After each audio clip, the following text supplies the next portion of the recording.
ಆರಾಧನೆ ಕಾರ್ಯಕ್ರಮದಲ್ಲಿ ಕರ್ತನ ಭೋಜನ, దీన్ని ప్రభు బల్ల అన్నాడు. ಇದನ್ನ ಕರ್ತನ ಮೇಜು ಅಂತ ಕರೆದಿದ್ದಾರೆ. రొట్టె విరుచుట అన్నాడు. ರೊಟ್ಟಿ ಮುರಿಯೋದು ಅಂತ ಕರೆದಿದ್ದಾರೆ.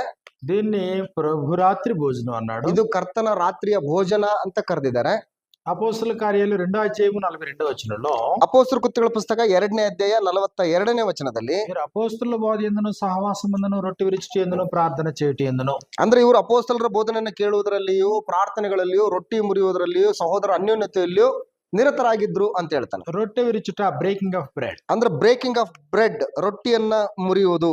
కొరింథీయులకు రాసిన మొదటి పత్రిక 11వ అధ్యాయం 23వ వచనంలో ಕೊರಿಂಥದವರಿಗೆ ಬರೆದ ಮೊದಲನೇ ಪತ್ರಿಕೆ 11ನೇ ಅಧ್ಯಾಯ 23ನೇ ವಚನದಲ್ಲಿ నేను మీకు అప్పగించిన దానిని ప్రభు వల్ల పొందితిని, ನಾನು ನಿಮಗೆ ತಿಳಿಸಿಕೊಟ್ಟ ಉಪದೇಶವನ್ನು ಕರ್ತನಿಂದ ಹೊಂದಿದೆನು. ప్రభు అయిన యేసు తాను అప్పగింపబడిన రాత్రి ఒక రొట్టెని ఎత్తుకుని కృతజ్ఞతాస్తులు చెల్లించి దాన్ని విరిచి ఇది మీ కొరకే నా శరీరము. ಕರ್ತನಾದ ಯೇಸು ತಾನು ಹಿಡಿದುಕೊಡಲ್ಪಟ್ಟ ರಾತ್ರಿಯಲ್ಲಿ ರೊಟ್ಟಿಯನ್ನು ತೆಗೆದುಕೊಂಡು ದೇವರ ಸ್ತೋತ್ರ ಮಾಡಿ ಮುರಿದು, ಇದು ನಿಮಗೋಸ್ಕರವಾಗಿರುವ ನನ್ನ ದೇಹ, ನನ್ನನ್ನು ನೆನೆಸಿಕೊಳ್ಳುವುದಕ್ಕೋಸ್ಕರ ಹೀಗೆ ಮಾಡ್ರಿ ಅಂದನು. ప్రభు మాకు అప్పగించిన దాన్ని మేము మీకు చెప్పమన్నారు. ಅಂದ್ರೆ ಕರ್ತನು ನನಗೆ ತಿಳಿಸಿಕೊಟ್ಟ ಉಪದೇಶವನ್ನ ನಾನ್ ನಿಮಗೆ ತಿಳಿಸ್ಕೊಡ್ತಾ ಇದ್ದೀನಿ ಅಂತ ಹೇಳ್ತಾ ಇದ್ದಾನೆ. మీకు అప్పగించిన దానిని ప్రభు వల్ల పొందాను, ನಾನು ನಿಮಗೆ ತಿಳಿಸಿಕೊಟ್ಟಂತ ಈ ಉಪದೇಶವನ್ನ ನಾನು ಕರ್ತನಿಂದ ಹೊಂದಿದ್ದೇನೆ ಅಂತ ಹೇಳ್ತಾ ಇದ್ದಾನೆ ಪೌಲ್. ప్రభు వల్ల ఏమైతే పొందామో అది మీకు అప్పగిస్తున్నాం. ಕರ್ತನಿಂದ ನಾವು ಏನೆಲ್ಲ ಹೊಂದ್ಕೊಂಡಿದ್ದೀವೋ ಅದನ್ನ ನಾವು ನಿಮಗೆ ತಿಳಿಸ್ತಾ ಇದ್ದೀವಿ. అంటే ప్రభు ఏమో అపోస్తలుకి ఆయన భోజనం పెట్టారు. ಅಂದ್ರೆ ಕರ್ತನಾದ ಯೇಸು ಕ್ರಿಸ್ತನು ಅಪೋಸ್ತಲರಿಗೆ ತನ್ನ ಒಂದು ಊಟವನ್ನ ಅವ್ರಿಗೆ ಕೊಟ್ಟಿದ್ದಾನೆ. ఇప్పుడు అపోస్తలు దాన్ని మనకు అప్పగించారు. ಅಪೋಸ್ತಲರು ನಮಗೆ ಅದನ್ನ ಇವಾಗ ಕೊಡ್ತಾ ಇದ್ದಾರೆ. అయితే నేను మాట్లాడుకున్నాం కదా, ನಿನ್ನೆ ಇದ್ರ ಬಗ್ಗೆ ವಿಸ್ತಾರವಾಗಿ ಮಾತಾಡ್ಕೊಂಡಿವಲ್ವಾ. 3 సంగతులు ప్రత్యేక. ಅಂದ್ರೆ ಕರ್ತನ ರಾತ್ರಿ ಭೋಜನದಲ್ಲಿ 3 ವಿಷಯಗಳು ಬಹಳ ಮುಖ್ಯ. మొట్టమొదటిదేంటి? ಒಂದನೇದಾಗೇನು? నన్ను జ్ఞాపకం చేసుకున్నట్టుగా దీనిని చేయండి. ನನ್ನನ್ನು ನೆನಪಿಸಿಕೊಳ್ಳುವುದಕ್ಕೋಸ್ಕರ ಇದನ್ನ ಮಾಡ್ರಿ. కొరింథీయులకు రాసిన మొదటి పత్రిక 11వ అధ్యాయము 26, 27 వచనాల్లో ಕೊರಿಂಥದವರಿಗೆ ಬರೆದ ಮೊದಲನೇ ಪತ್ರಿಕೆ 11ನೇ ಅಧ್ಯಾಯ 26, 27ನೇ ವಚನದಲ್ಲಿ నన్ను జ్ఞాపకం చేసుకున్నట్టుకై దీనిని చేయుడని చెప్పాను. ನನ್ನನ್ನು ನೆನೆಸಿಕೊಳ್ಳುವುದಕ್ಕೋಸ್ಕರ ಇದರಲ್ಲಿ ನೀವು ಪಾಲನ್ನು ತೆಗೆದುಕೊಳ್ಳ್ರಿ. అప్పుడు రెండవ సంగతి ఏంటి అని మనం ఆలోచించినప్పుడు ಎರಡನೇ ವಿಷಯ ಏನು ಅಂತೇಳಿ ನಾವು ಆಲೋಚನೆ ಮಾಡಿದ್ರೆ 28వ వచనంలో 28ನೇ ವಚನದಲ್ಲಿ మీలో ప్రతివాడు తన్ను తాను పరీక్షించుకొనవలెను, ನಿಮ್ಮಲ್ಲಿ ಪ್ರತಿಯೊಬ್ಬ ಮನುಷ್ಯನು ತನ್ನನ್ನು ತಾನು ಪರೀಕ್ಷಿಸಿಕೊಂಡವನಾಗಿ చేసి ఆ రొట్టెని తిని పాత్రలో త్రాగవలెను. స్వపరీక్ష. ಆ ರೊಟ್ಟಿಯಲ್ಲಿ ತಕೊಂಡು ತಿನ್ನಲಿ, ಆ ಪಾತ್ರೆಯಲ್ಲಿ ಕೊಡಲಿ, ಅಂದ್ರೆ ಸ್ವಪರೀಕ್ಷೆ. అది నీ యోగ్యతను గుర్చిన పరీక్ష. ಇದು ತನ್ನ ಯೋಗ್ಯತೆಯನ್ನು ಕುರಿತಾದಂತ ಒಂದು ಪರೀಕ್ಷೆ. ప్రభువుకు తగ్గట్టుగా దేవునికి తగ్గట్టుగా జీవన విధానం కొనసాగుతుందా లేదా అనే దానికి పరీక్ష. ಅಂದ್ರೆ ಕರ್ತನಿಗೆ ತಕ್ಕ ಹಾಗೆ, ದೇವರಿಗೆ ತಕ್ಕ ಹಾಗೆ ಈ ಕಾರ್ಯಕ್ರಮ ನಡೀತಾ ಇದೆಯಲ್ಲ ಅನ್ನುವಂತ ಒಂದು ಸ್ವಪರೀಕ್ಷೆಯಿಂದ ಕೂಡಿದಂತ ಒಂದು ಕಾರ್ಯಕ್ರಮ. దేవునితో నువ్వు చేసుకున్నటువంటి నిబంధనలో కొనసాగుతున్నావా లేదా అనేది నీవు వేసుకోవాల్సిన పరీక్ష. ಅಂದ್ರೆ ನೀನು ದೇವರೊಟ್ಟಿಗೆ ಮಾಡಿಕೊಂಡಂತ ಒಡಂಬಡಿಕೆಗೆ ಸಂಬಂಧಪಟ್ಟಂತ ಜೀವಿತವನ್ನ ನೀನು ಜೀವಿಸ್ತಾ ಇದೆಯಾ ಇಲ್ಲ ಅನ್ನುವಂಥದ್ದನ್ನ ಸ್ವತಃ ನಿನ್ನಷ್ಟಕ್ಕೆ ನೀನೇ ಮಾಡ್ಕೊಳ್ಳುವಂತ ಪರೀಕ್ಷೆ. పరిశుద్ధపరచబడి పరిశుద్ధతలో కొనసాగుతున్నావా లేదా అనేది నీ స్వపరీక్ష. ಪರಿಶುದ್ಧ ಮಾಡಲ್ಪಟ್ಟು ಪರಿಶುದ್ಧತೆಯಲ್ಲಿ ನೀನು ಮುಂದುವರಿತಾ ಇದೆಯಾ ಇಲ್ಲ ಅನ್ನುವಂತ ಒಂದು ಸ್ವಪರೀಕ್ಷೆ. మూర్ఖులకు ఈ తరము నుండి వేరే రక్షణ పొంది రక్షణలో కొనసాగుతున్నావా లేదని స్వపరీక్ష.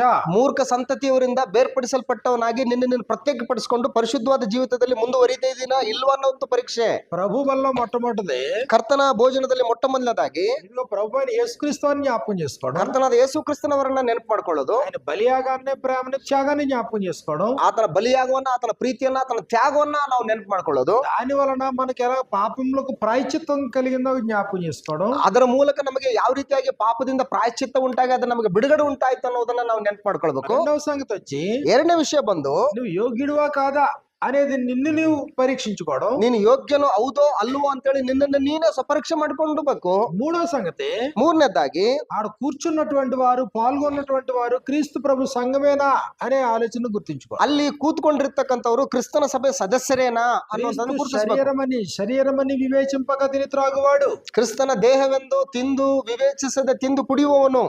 ప్రభు యొక్క శరీరంలో అవయవాలుగానే ఉన్నామా? ಕರ್ತನ ದೇಹದಲ್ಲಿ ನಾವೆಲ್ಲರೂ ಕೂಡ ಅಂಗಾಂಗಗಳಾಗಿನೇ ಇದ್ದೇವಾ? భేదాభిప్రాయాలు లేని సమాజంగానే ఉన్నామా? ಭೇದಾಭಿಪ್ರಾಯಗಳಿಲ್ಲದಂತಹ ಒಂದು ಸಭೆಯಾಗಿ ನಾವಿದ್ದೇವಾ? ఏకభావం ఏక తాత్పర్యంతో ఉన్న సమాజమేనా? ಒಂದೇ ಭಾವನೆ ಒಂದೇ ತಾತ್ಪರ್ಯದಿಂದ ಕೂಡಿದಂತ ಸಭೆಯಾಗಿ ನಾವಿದ್ದೇವಾ? పరిశుద్ధతలో కొనసాగే సమాజమేనా? ಪರಿಶುದ್ಧತೆಯಲ್ಲಿ ಮುಂದುವರಿಯುತ್ತಿರುವಂತಹ ಸಭೆಯಾಗಿ ನಾವಿದ್ದೇವಾ? పైనున్న వాటిని వెతికే సమాజమేనా? ಮೇಲಿರುವಂತವುಗಳನ್ನು ಹುಡುಕುವಂತಹ ಒಂದು ಸಭೆಯೇ భూ ನಮ್ದು. సంబంధమైన వాటి మీద మనసు పెట్టిన సమాజమేనా? ಭೂ ಸಂಬಂಧವಾದವುಗಳ ಮೇಲೆ ಮನಸ್ಸಿಡಲಾರದಂತಹ ಒಂದು ಸಭೆನ ನಮ್ದು. నమ్దు. హృదయంలో క్రీస్తును ప్రభువుగా ప్రతిష్ఠించుకున్న సమాజమేనా?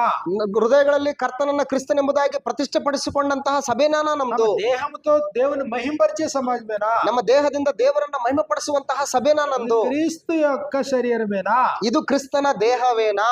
ప్రభు శరీరమని వివేచింపక తిని త్రాగువాడు ಕರ್ತನ ದೇಹವೆಂದು ವಿವೇಚಿಸದೆ ಹಾಗೆ ತಿಂದು ಕುಡಿಯುವವನು శిక్షా విధి కలుగుటకే తిని త్రాగుచున్నాడు. ನೀನು ನ್ಯಾಯ ತೀರ್ಪಿಗೆ ಒಳಗಾಗ್ತೀನಿ ಅಂತ ಹೇಳ್ಬಿಟ್ಟೇನೆ ನೀನ್ ತಿಂತಾ ಇದೀಯಾ. వల్లే మీలో అనేకులు బలహీనులు రోగులై ఉన్నారు, చాలా మంది నిద్రించున్నారు. ಇದ್ರ ನಿಮಿತ್ತವಾಗಿ ನಿಮ್ಮಲ್ಲಿ ಅನೇಕರು ಬಲಹೀನರು ರೋಗಿಗಳು ಆಗಿದ್ದಾರೆ ಮತ್ತು ಅನೇಕರು ಸಾಯ್ತಾ ಇದ್ದಾರೆ. కాబట్టి ఇది ఆరాధనలో ప్రభు యొక్క భోజనం.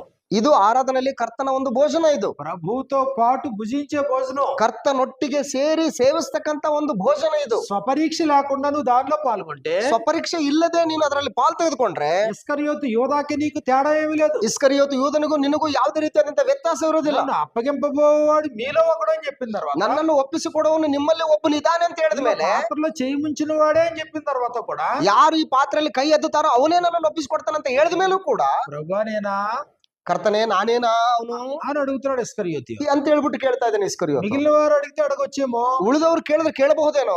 ఇస్కరియోతు యోధాకు తెలీదా?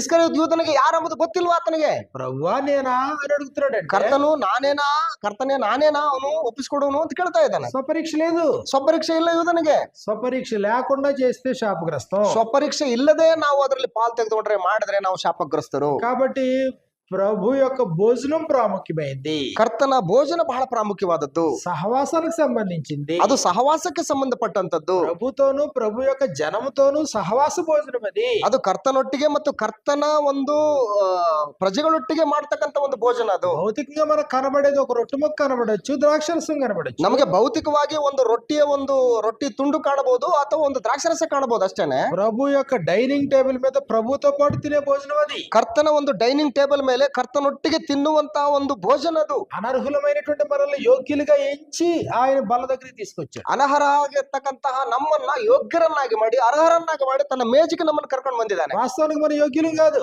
ಇಷ್ಟು ಕೂಡ ಸತ್ಯವಾಗಿ ನಾವು ಯೋಗ್ಯರೆಲ್ಲ. ವಾಸ್ತವದಲ್ಲಿ శుభ్రంగా కడిగాడు, పవిత్రపరిచాడు, పరిశుద్ధపరిచాడు. ನಮ್ಮನ್ನ ಶುಭ್ರವಾಗಿ ತೊಳೆದಿದ್ದಾನೆ, ಪರಿಶುದ್ಧಪಡಿಸಿದ್ದಾನೆ, ನಮ್ಮನ್ನ ಕರೆದಿದ್ದಾನೆ. కృప వలన ಕೃಪೆಯಿಂದ మనల్ని కూడా తీసుకొచ్చి అక్కడ కూర్చోబెట్టాడు. ನಮ್ಮನ್ನು ಕೂಡ ಕರ್ಕೊಂಡು ಬಂದು ಅಲ್ಲಿ ಕೂರಿಸಿದ್ದಾನೆ. ఎంత యోగ్యతది!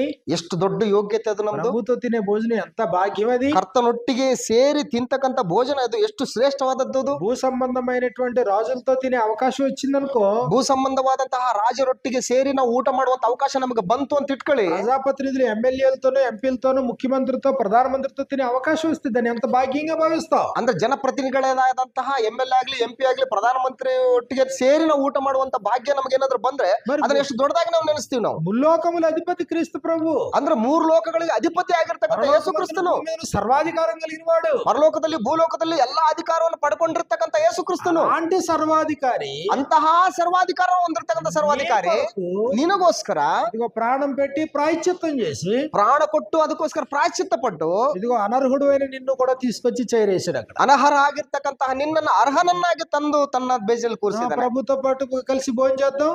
ಕರ್ತನೊಟ್ಟಿಗೆ ಸೇರಿ ನಾವು ಊಟ ಮಾಡೋಣ. ప్రభు భోజనం చేద్దాం. ಕರ್ತನ ಭೋಜನ ಮಾಡೋಣ. సహవాస భోజనం చేద్దాం. ಸಹವಾಸ ಭೋಜನ ಮಾಡೋಣ. అయితే కండిషన్ సప్లై. ಆದ್ರೆ ಕಂಡೀಷನ್ಸ್ ಅಪ್ಲೈ ಆಗ್ತವೆ. మొట్టమొదటిదేంటి? ಮೊಟ್ಟ ಮೊದಲದ್ದೇನು? నన్ను జ్ఞాపకం చేసుకోండి ఈ పని చేయండి. ನನ್ನನ್ನು ನೆನೆಸಿಕೊಳ್ಳುವುದಕ್ಕೋಸ್ಕರ ಇದರಲ್ಲಿ ಪಾನ ಮಾಡ್ರಿ. రెండోదేంటి? ಎರಡನೇದ್ದೇನು? స్వపరీక్షతో ఈ కార్యక్రమంలో ಸ್ವಪರೀಕ್ಷೆಯೊಟ್ಟಿಗೆ ಈ ಒಂದು ಕಾರ್ಯಕ್ರಮ ಮಾಡಿ. మూడోదేంటి? ಮೂರನೇದ್ದೇನು?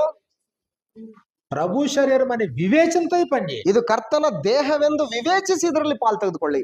కాబట్టి మనసు, ఆలోచనలు, తలంపులు కంప్లీట్ గా అక్కడ ఉండి మనం ఏం చేస్తున్నామో వివేకంతో చేసే కార్యక్రమం. ಮನಸ್ಸು ಆಲೋಚನೆಗಳು ಕಂಪ್ಲೀಟ್ ಆಗಿ ಅಲ್ಲಿ ಇದ್ದುಕೊಂಡು ನಾನು ಏನ್ ಮಾಡ್ತೀನಿ ಅನ್ನೋದನ್ನ ಗ್ರಹಿಸಿ ಅದರಲ್ಲಿ ಪಾಲು ತೆಗೆದುಕೊಳ್ಳಿ. క్రీస్తు ప్రభు వారి యొక్క బలియాగానికి సూచన. ಅಂದ್ರೆ ಕ್ರಿಸ್ತನ ಬಲಿಯಾಗಕ್ಕೆ ಒಂದು ಸೂಚನೆ ಅದು. చివరిగా ಕೊನೆಯದಾಗಿ మన కానుకలు ఉన్నాయి, ನಮಗೆ ಕಾಣಿಕೆಗಳಿದಾವೆ. లేదా కొన్ని సందర్భాలు దీన్ని చందా అంటాం, ಕೆಲವು ಸಂದರ್ಭಗಳಲ್ಲಿ ಇದನ್ನ ಚಂದ ಅಂತ ಕರಿತೇವೆ, కాంట్రిబ్యూషన్ అంటాం, ಕಾಂಟ್ರಿಬ್ಯೂಷನ್ ಅಂತ ಕರಿತೇವೆ. కానుకలు అనేవి ఆత్మ సంబంధమైన విషయాలకి ఉపయోగించబడ్డాయి. ಕಾಣಿಕೆಗಳು ಅನ್ನುವಂಥದ್ದು ಆತ್ಮ ಸಂಬಂಧವಾದ ವಿಷಯಗಳಿಗೆ ಅವುಗಳು ಅನ್ವಯಿಸಲ್ಪಟ್ಟಿದ್ದಾವೆ. కాబట్టి ఇప్పుడు ఇక్కడ ప్రధానమైనటువంటి ఉద్దేశం మనం చూసినప్పుడు, ಇಲ್ಲಿ ಬಹುಮುಖ್ಯವಾದಂತ ಉದ್ದೇಶವನ್ನ ನಾವು ಇದರಲ್ಲಿ ನಾವು ಗಮನಿಸಬೇಕಾದ್ರೆ, హెబ్రీయులకు రాసినటువంటి పత్రిక 13వ అధ్యాయము 16వ వచనంలో మనకి ఇలా వ్రాయబడింది. ಇಬ್ರಿಯರಿಗೆ ಬರೆದ ಪತ್ರಿಕೆ 13ನೇ ಅಧ್ಯಾಯ 16ನೇ ವಚನದಲ್ಲಿ ನಮಗೆ ಈ ರೀತಿಯಾಗಿ ಬರೆಯಲ್ಪಟ್ಟಿದೆ. ఉపకారమును ధర్మమును చేయ మరిచిపోకుడి, ಇದಲ್ಲದೆ ಪರೋಪಕಾರವನ್ನು ಧರ್ಮ ಮಾಡುವುದನ್ನು ಮರೆಯಬೇಡಿರಿ. అట్టి యాగములు దేవునికి ఇష్టమైనవి. ಇವೇ ದೇವರಿಗೆ ಸಮರ್ಪಕವಾದ ಯಜ್ಞಗಳು. మళ్ళీ దీన్ని ఏమన్నాడు? యాగం అన్నాడా? ಮತ್ತೆ ಇದನ್ನ ಯಜ್ಞ ಅಂತ ಕರೀತಾ ಇದ್ದಾನ. ఉపకార ధర్మము, ಪರೋಪಕಾರವನ್ನು అట్టి యాగము, ఉపకారమును ధర్మమును. ಅಂದ್ರೆ ಇದಲ್ಲದೆ ಪರೋಪಕಾರವನ್ನು ಧರ್ಮ ಮಾಡುವುದನ್ನು ಮರೆಯಬೇಡ್ರಿ. యాగము అన్నాడు దీన్ని. ಇದನ್ನೇ ಸಮರ್ಪಕವಾದ ಯಜ್ಞ ಅಂತ ಕರೀತಾ ಇದ್ದಾನೆ. యాగం అంటే బలి. ಯಾಜ್ಞ ಅಂತಂದ್ರೆ ಅದು ಬಲಿ.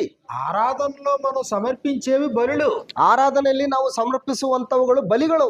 పేతురు రాసిన మొదటి పత్రిక 2వ అధ్యాయము 5వ వచనంలో, ಪೇತ್ರನ ಬರೆದ ಮೊದಲ ಪತ್ರಿಕೆ 2ನೇ ಅಧ್ಯಾಯ 5ನೇ ವಚನದಲ್ಲಿ ఆత్మ సంబంధమైన బలులు అర్పించుటకు పరిశుద్ధ యాజకులుగా కూడుకుంటున్నాం. ಅಂದ್ರೆ ಸಮರ್ಪಕವಾದ ಆತ್ಮೀಯ ಯಜ್ಞಗಳನ್ನು ಸಮರ್ಪಿಸುವುದಕ್ಕೆ ಪವಿತ್ರ ಯಾಜಕ ವರ್ಗದವರಾಗಿದ್ದೀರಿ. ఆత్మ సంబంధమైనటువంటి యాగాల్లో ಆತ್ಮ ಸಂಬಂಧವಾದಂತಹ ಯಜ್ಞಗಳನ್ನು ಸಮರ್ಪಿಸುವುದರಲ್ಲಿ ఒక ఉపకారమును ధర్మమును చేయపరచిపోకూడదు అన్నాడు. ಧರ್ಮ ಮಾಡುವುದನ್ನು ಪರೋಪಕಾರ ಮಾಡುವುದನ್ನು ನೀವು ಮರೆಬೇಡ್ರಿ. అట్టి యాగములు దేవునికి ఇష్టమైనవి అన్నాడు. ಇವೇ ದೇವರಿಗೆ ಸಮರ್ಪಕವಾದಂತಹ ಯಜ್ಞಗಳು ಅಂತ. అంటే క్రైస్తవుడు తన కోసం తను బ్రతకడం కాదు, ಕ್ರೈಸ್ತನು ತನಗೋಸ್ಕರ ತಾನು ಬದುಕುವಂತದ್ದಲ್ಲ, ఇది ఇక మీదట ఇతరుల కొరకు బ్రతకడం, ಇನ್ನು ಮೇಲೆ ನೀನು ಇತರರಿಗೋಸ್ಕರ ಬದುಕಬೇಕಾಗಿದ್ದು. మేలు చేయించు బ్రతకడం, ಅಂದ್ರೆ ಇತರರಿಗೆ ಮೇಲನ್ನುಂಟು ಮಾಡ್ತಾ మేలు ಬದುಕುವಂತದ್ದು. చేయటంలో విసుక్కోకుండా బ్రతకడం. ಮೇಲು ಮಾಡುವಂತದ್ರಲ್ಲಿ ನೀನು ಬೇಸರಗೊಳ್ಳದೆ ನೀನು ಮಾಡ್ತಾ ಮುಂದಕ್ಕೆ ಹೋಗೋದು. గలతీలకు రాసినటువంటి పత్రికలో మనం చూస్తే ಗಲಾತ್ಯದವರಿಗೆ ಬರೆದ ಪತ್ರಿಕೆಯಲ್ಲಿ ನಾವು ನೋಡಿದ್ರೆ 6వ అధ్యాయంలో మనకి ఇలా వ్రాయబడింది. 6ನೇ ಅಧ್ಯಾಯದಲ್ಲಿ ನಮಗೆ ಈ ರೀತಿಯಾಗಿ ಬರೆಯಲ್ಪಟ್ಟಿದೆ.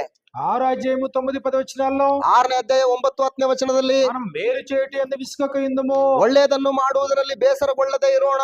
మనం అలయక మేలు చేసిమని తగిన కాలం పొందకోదుము. ಯಾಕಂದ್ರೆ ಮನಗುಂದದಿದ್ದರೆ ತಕ್ಕ ಸಮಯದಲ್ಲಿ ಬೆಳೆಯನ್ನು ಕೊಯ್ಯುವೆವು. కాబట్టి మనకు సమయము దొరికిన కొలది ಆದ್ದರಿಂದ ನಮಗೆ ಸಮಯವಿರಲಾಗಿ అందరి ఎడలను విశేషముగా విశ్వాస గృహమునకు చేరిన వారి ఎడలను మేలు చేయదము. ಎಲ್ಲರಿಗೂ ಒಳ್ಳೆಯದನ್ನು ಮಾಡೋಣ. ಮುಖ್ಯವಾಗಿ ಒಂದೇ ಮನೆಯಂತಿರುವ ಕ್ರಿಸ್ತ ನಂಬಿಕೆಯವರು ಮಾಡೋಣ. మేలు చేయడం. ನೀವು ಉಪಕಾರ ಮಾಡಿ ಮೇಲನ್ನುಂಟು ಮಾಡಿ. కాబట్టి ఇది యాగము. ಆದ್ರಿಂದ ಇದು ಯಜ್ಞ. ప్రారంభ శతాబ్దంలో ఉన్నటువంటి సంఘము, ಆರಂಭದ ಶತಮಾನದಲ್ಲಿರ್ತಕ್ಕಂತಹ ಕ್ರೈಸ್ತರು ఈ కార్యక్రమం ఏమాత్రం వెనకాడలేదు. ಈ ಒಂದು ಕಾರ್ಯಕ್ರಮದಲ್ಲಿ ಯಾವುದೇ ರೀತಿಯಾದಂತಹ ಒಂದು ಬಿಟ್ಕೊಡ್ಲಿಲ್ಲ. యెరూషలేములో ఉన్నటువంటి సంఘంలో కరువు వచ్చినప్పుడు, ಯೆರೂಸಲೇಮಿನಲ್ಲಿ ಇರ್ತಕ್ಕಂತಹ ಸಭೆಗಳಲ್ಲಿ ಒಂದು ಬರಗಾಲ ಬಂದಂತ ಸಂದರ್ಭದಲ್ಲಿ అక్కడ ఉన్నటువంటి పరిశుద్ధులు పేదరికంలో ఉన్నప్పుడు, ಅಲ್ಲಿರ್ತಕ್ಕಂಥ ಪರಿಶುದ್ಧರು ಬಡತನದಲ್ಲಿ ಇರೋದ್ರಿಂದ ఆయా ప్రాంతాల్లో ఉన్నటువంటి సంఘాలు స్పందించినాయి. ಆಯಾ ಪ್ರಾಂತಗಳಲ್ಲಿರ್ತಕ್ಕಂತಹ ಸಭೆಗಳು ಅವರ ಒಂದು ಬಡತನಕ್ಕೆ ಬರಗಾಲಕ್ಕೆ ಸ್ಪಂದಿಸಿದವು. అపోస్తలుడైన పౌలు ಅಪೊಸ್ತಲನಾದಂತ ಪೌಲನು మాసిదోనియాలో ఉన్నటువంటి సంఘాన్ని గురించి మాట్లాడుతూ, ಮೆಕೆದೋನ್ಯದಲ್ಲಿರ್ತಕ್ಕಂಥ ಸಭೆಯವರ ಬಗ್ಗೆ ಮಾತಾಡ್ತಾ కొరింథీయులకు రాసిన 2వ పత్రిక 8వ అధ్యాయంలో ఈ ప్రకారంగా చెప్పడం జరిగింది. ಕೊರಿಂಥದವರಿಗೆ ಬರೆದ 2ನೇ ಪತ್ರಿಕೆ 8ನೇ ಅಧ್ಯಾಯದಲ್ಲಿ ನಮಗೆ ಈ ರೀತಿಯಾಗಿ ಬರೆಯಲ್ಪಟ್ಟಿದೆ. సహోదరులారా, మాసిదోనియా సంఘములకు అనుగ్రహింపబడిన దేవుని కృపను గురించి మీకు తెలియజేయుచున్నాము. ಸಹೋದರರೇ, ಮೆಕೆದೋನ್ಯದ ಸಭೆಗಳಲ್ಲಿ ದೇವರ ಕೃಪೆಯು ತೋರಿದ ಬಗೆಯನ್ನು ನಿಮಗೆ ತಿಳಿಸುತ್ತೇವೆ.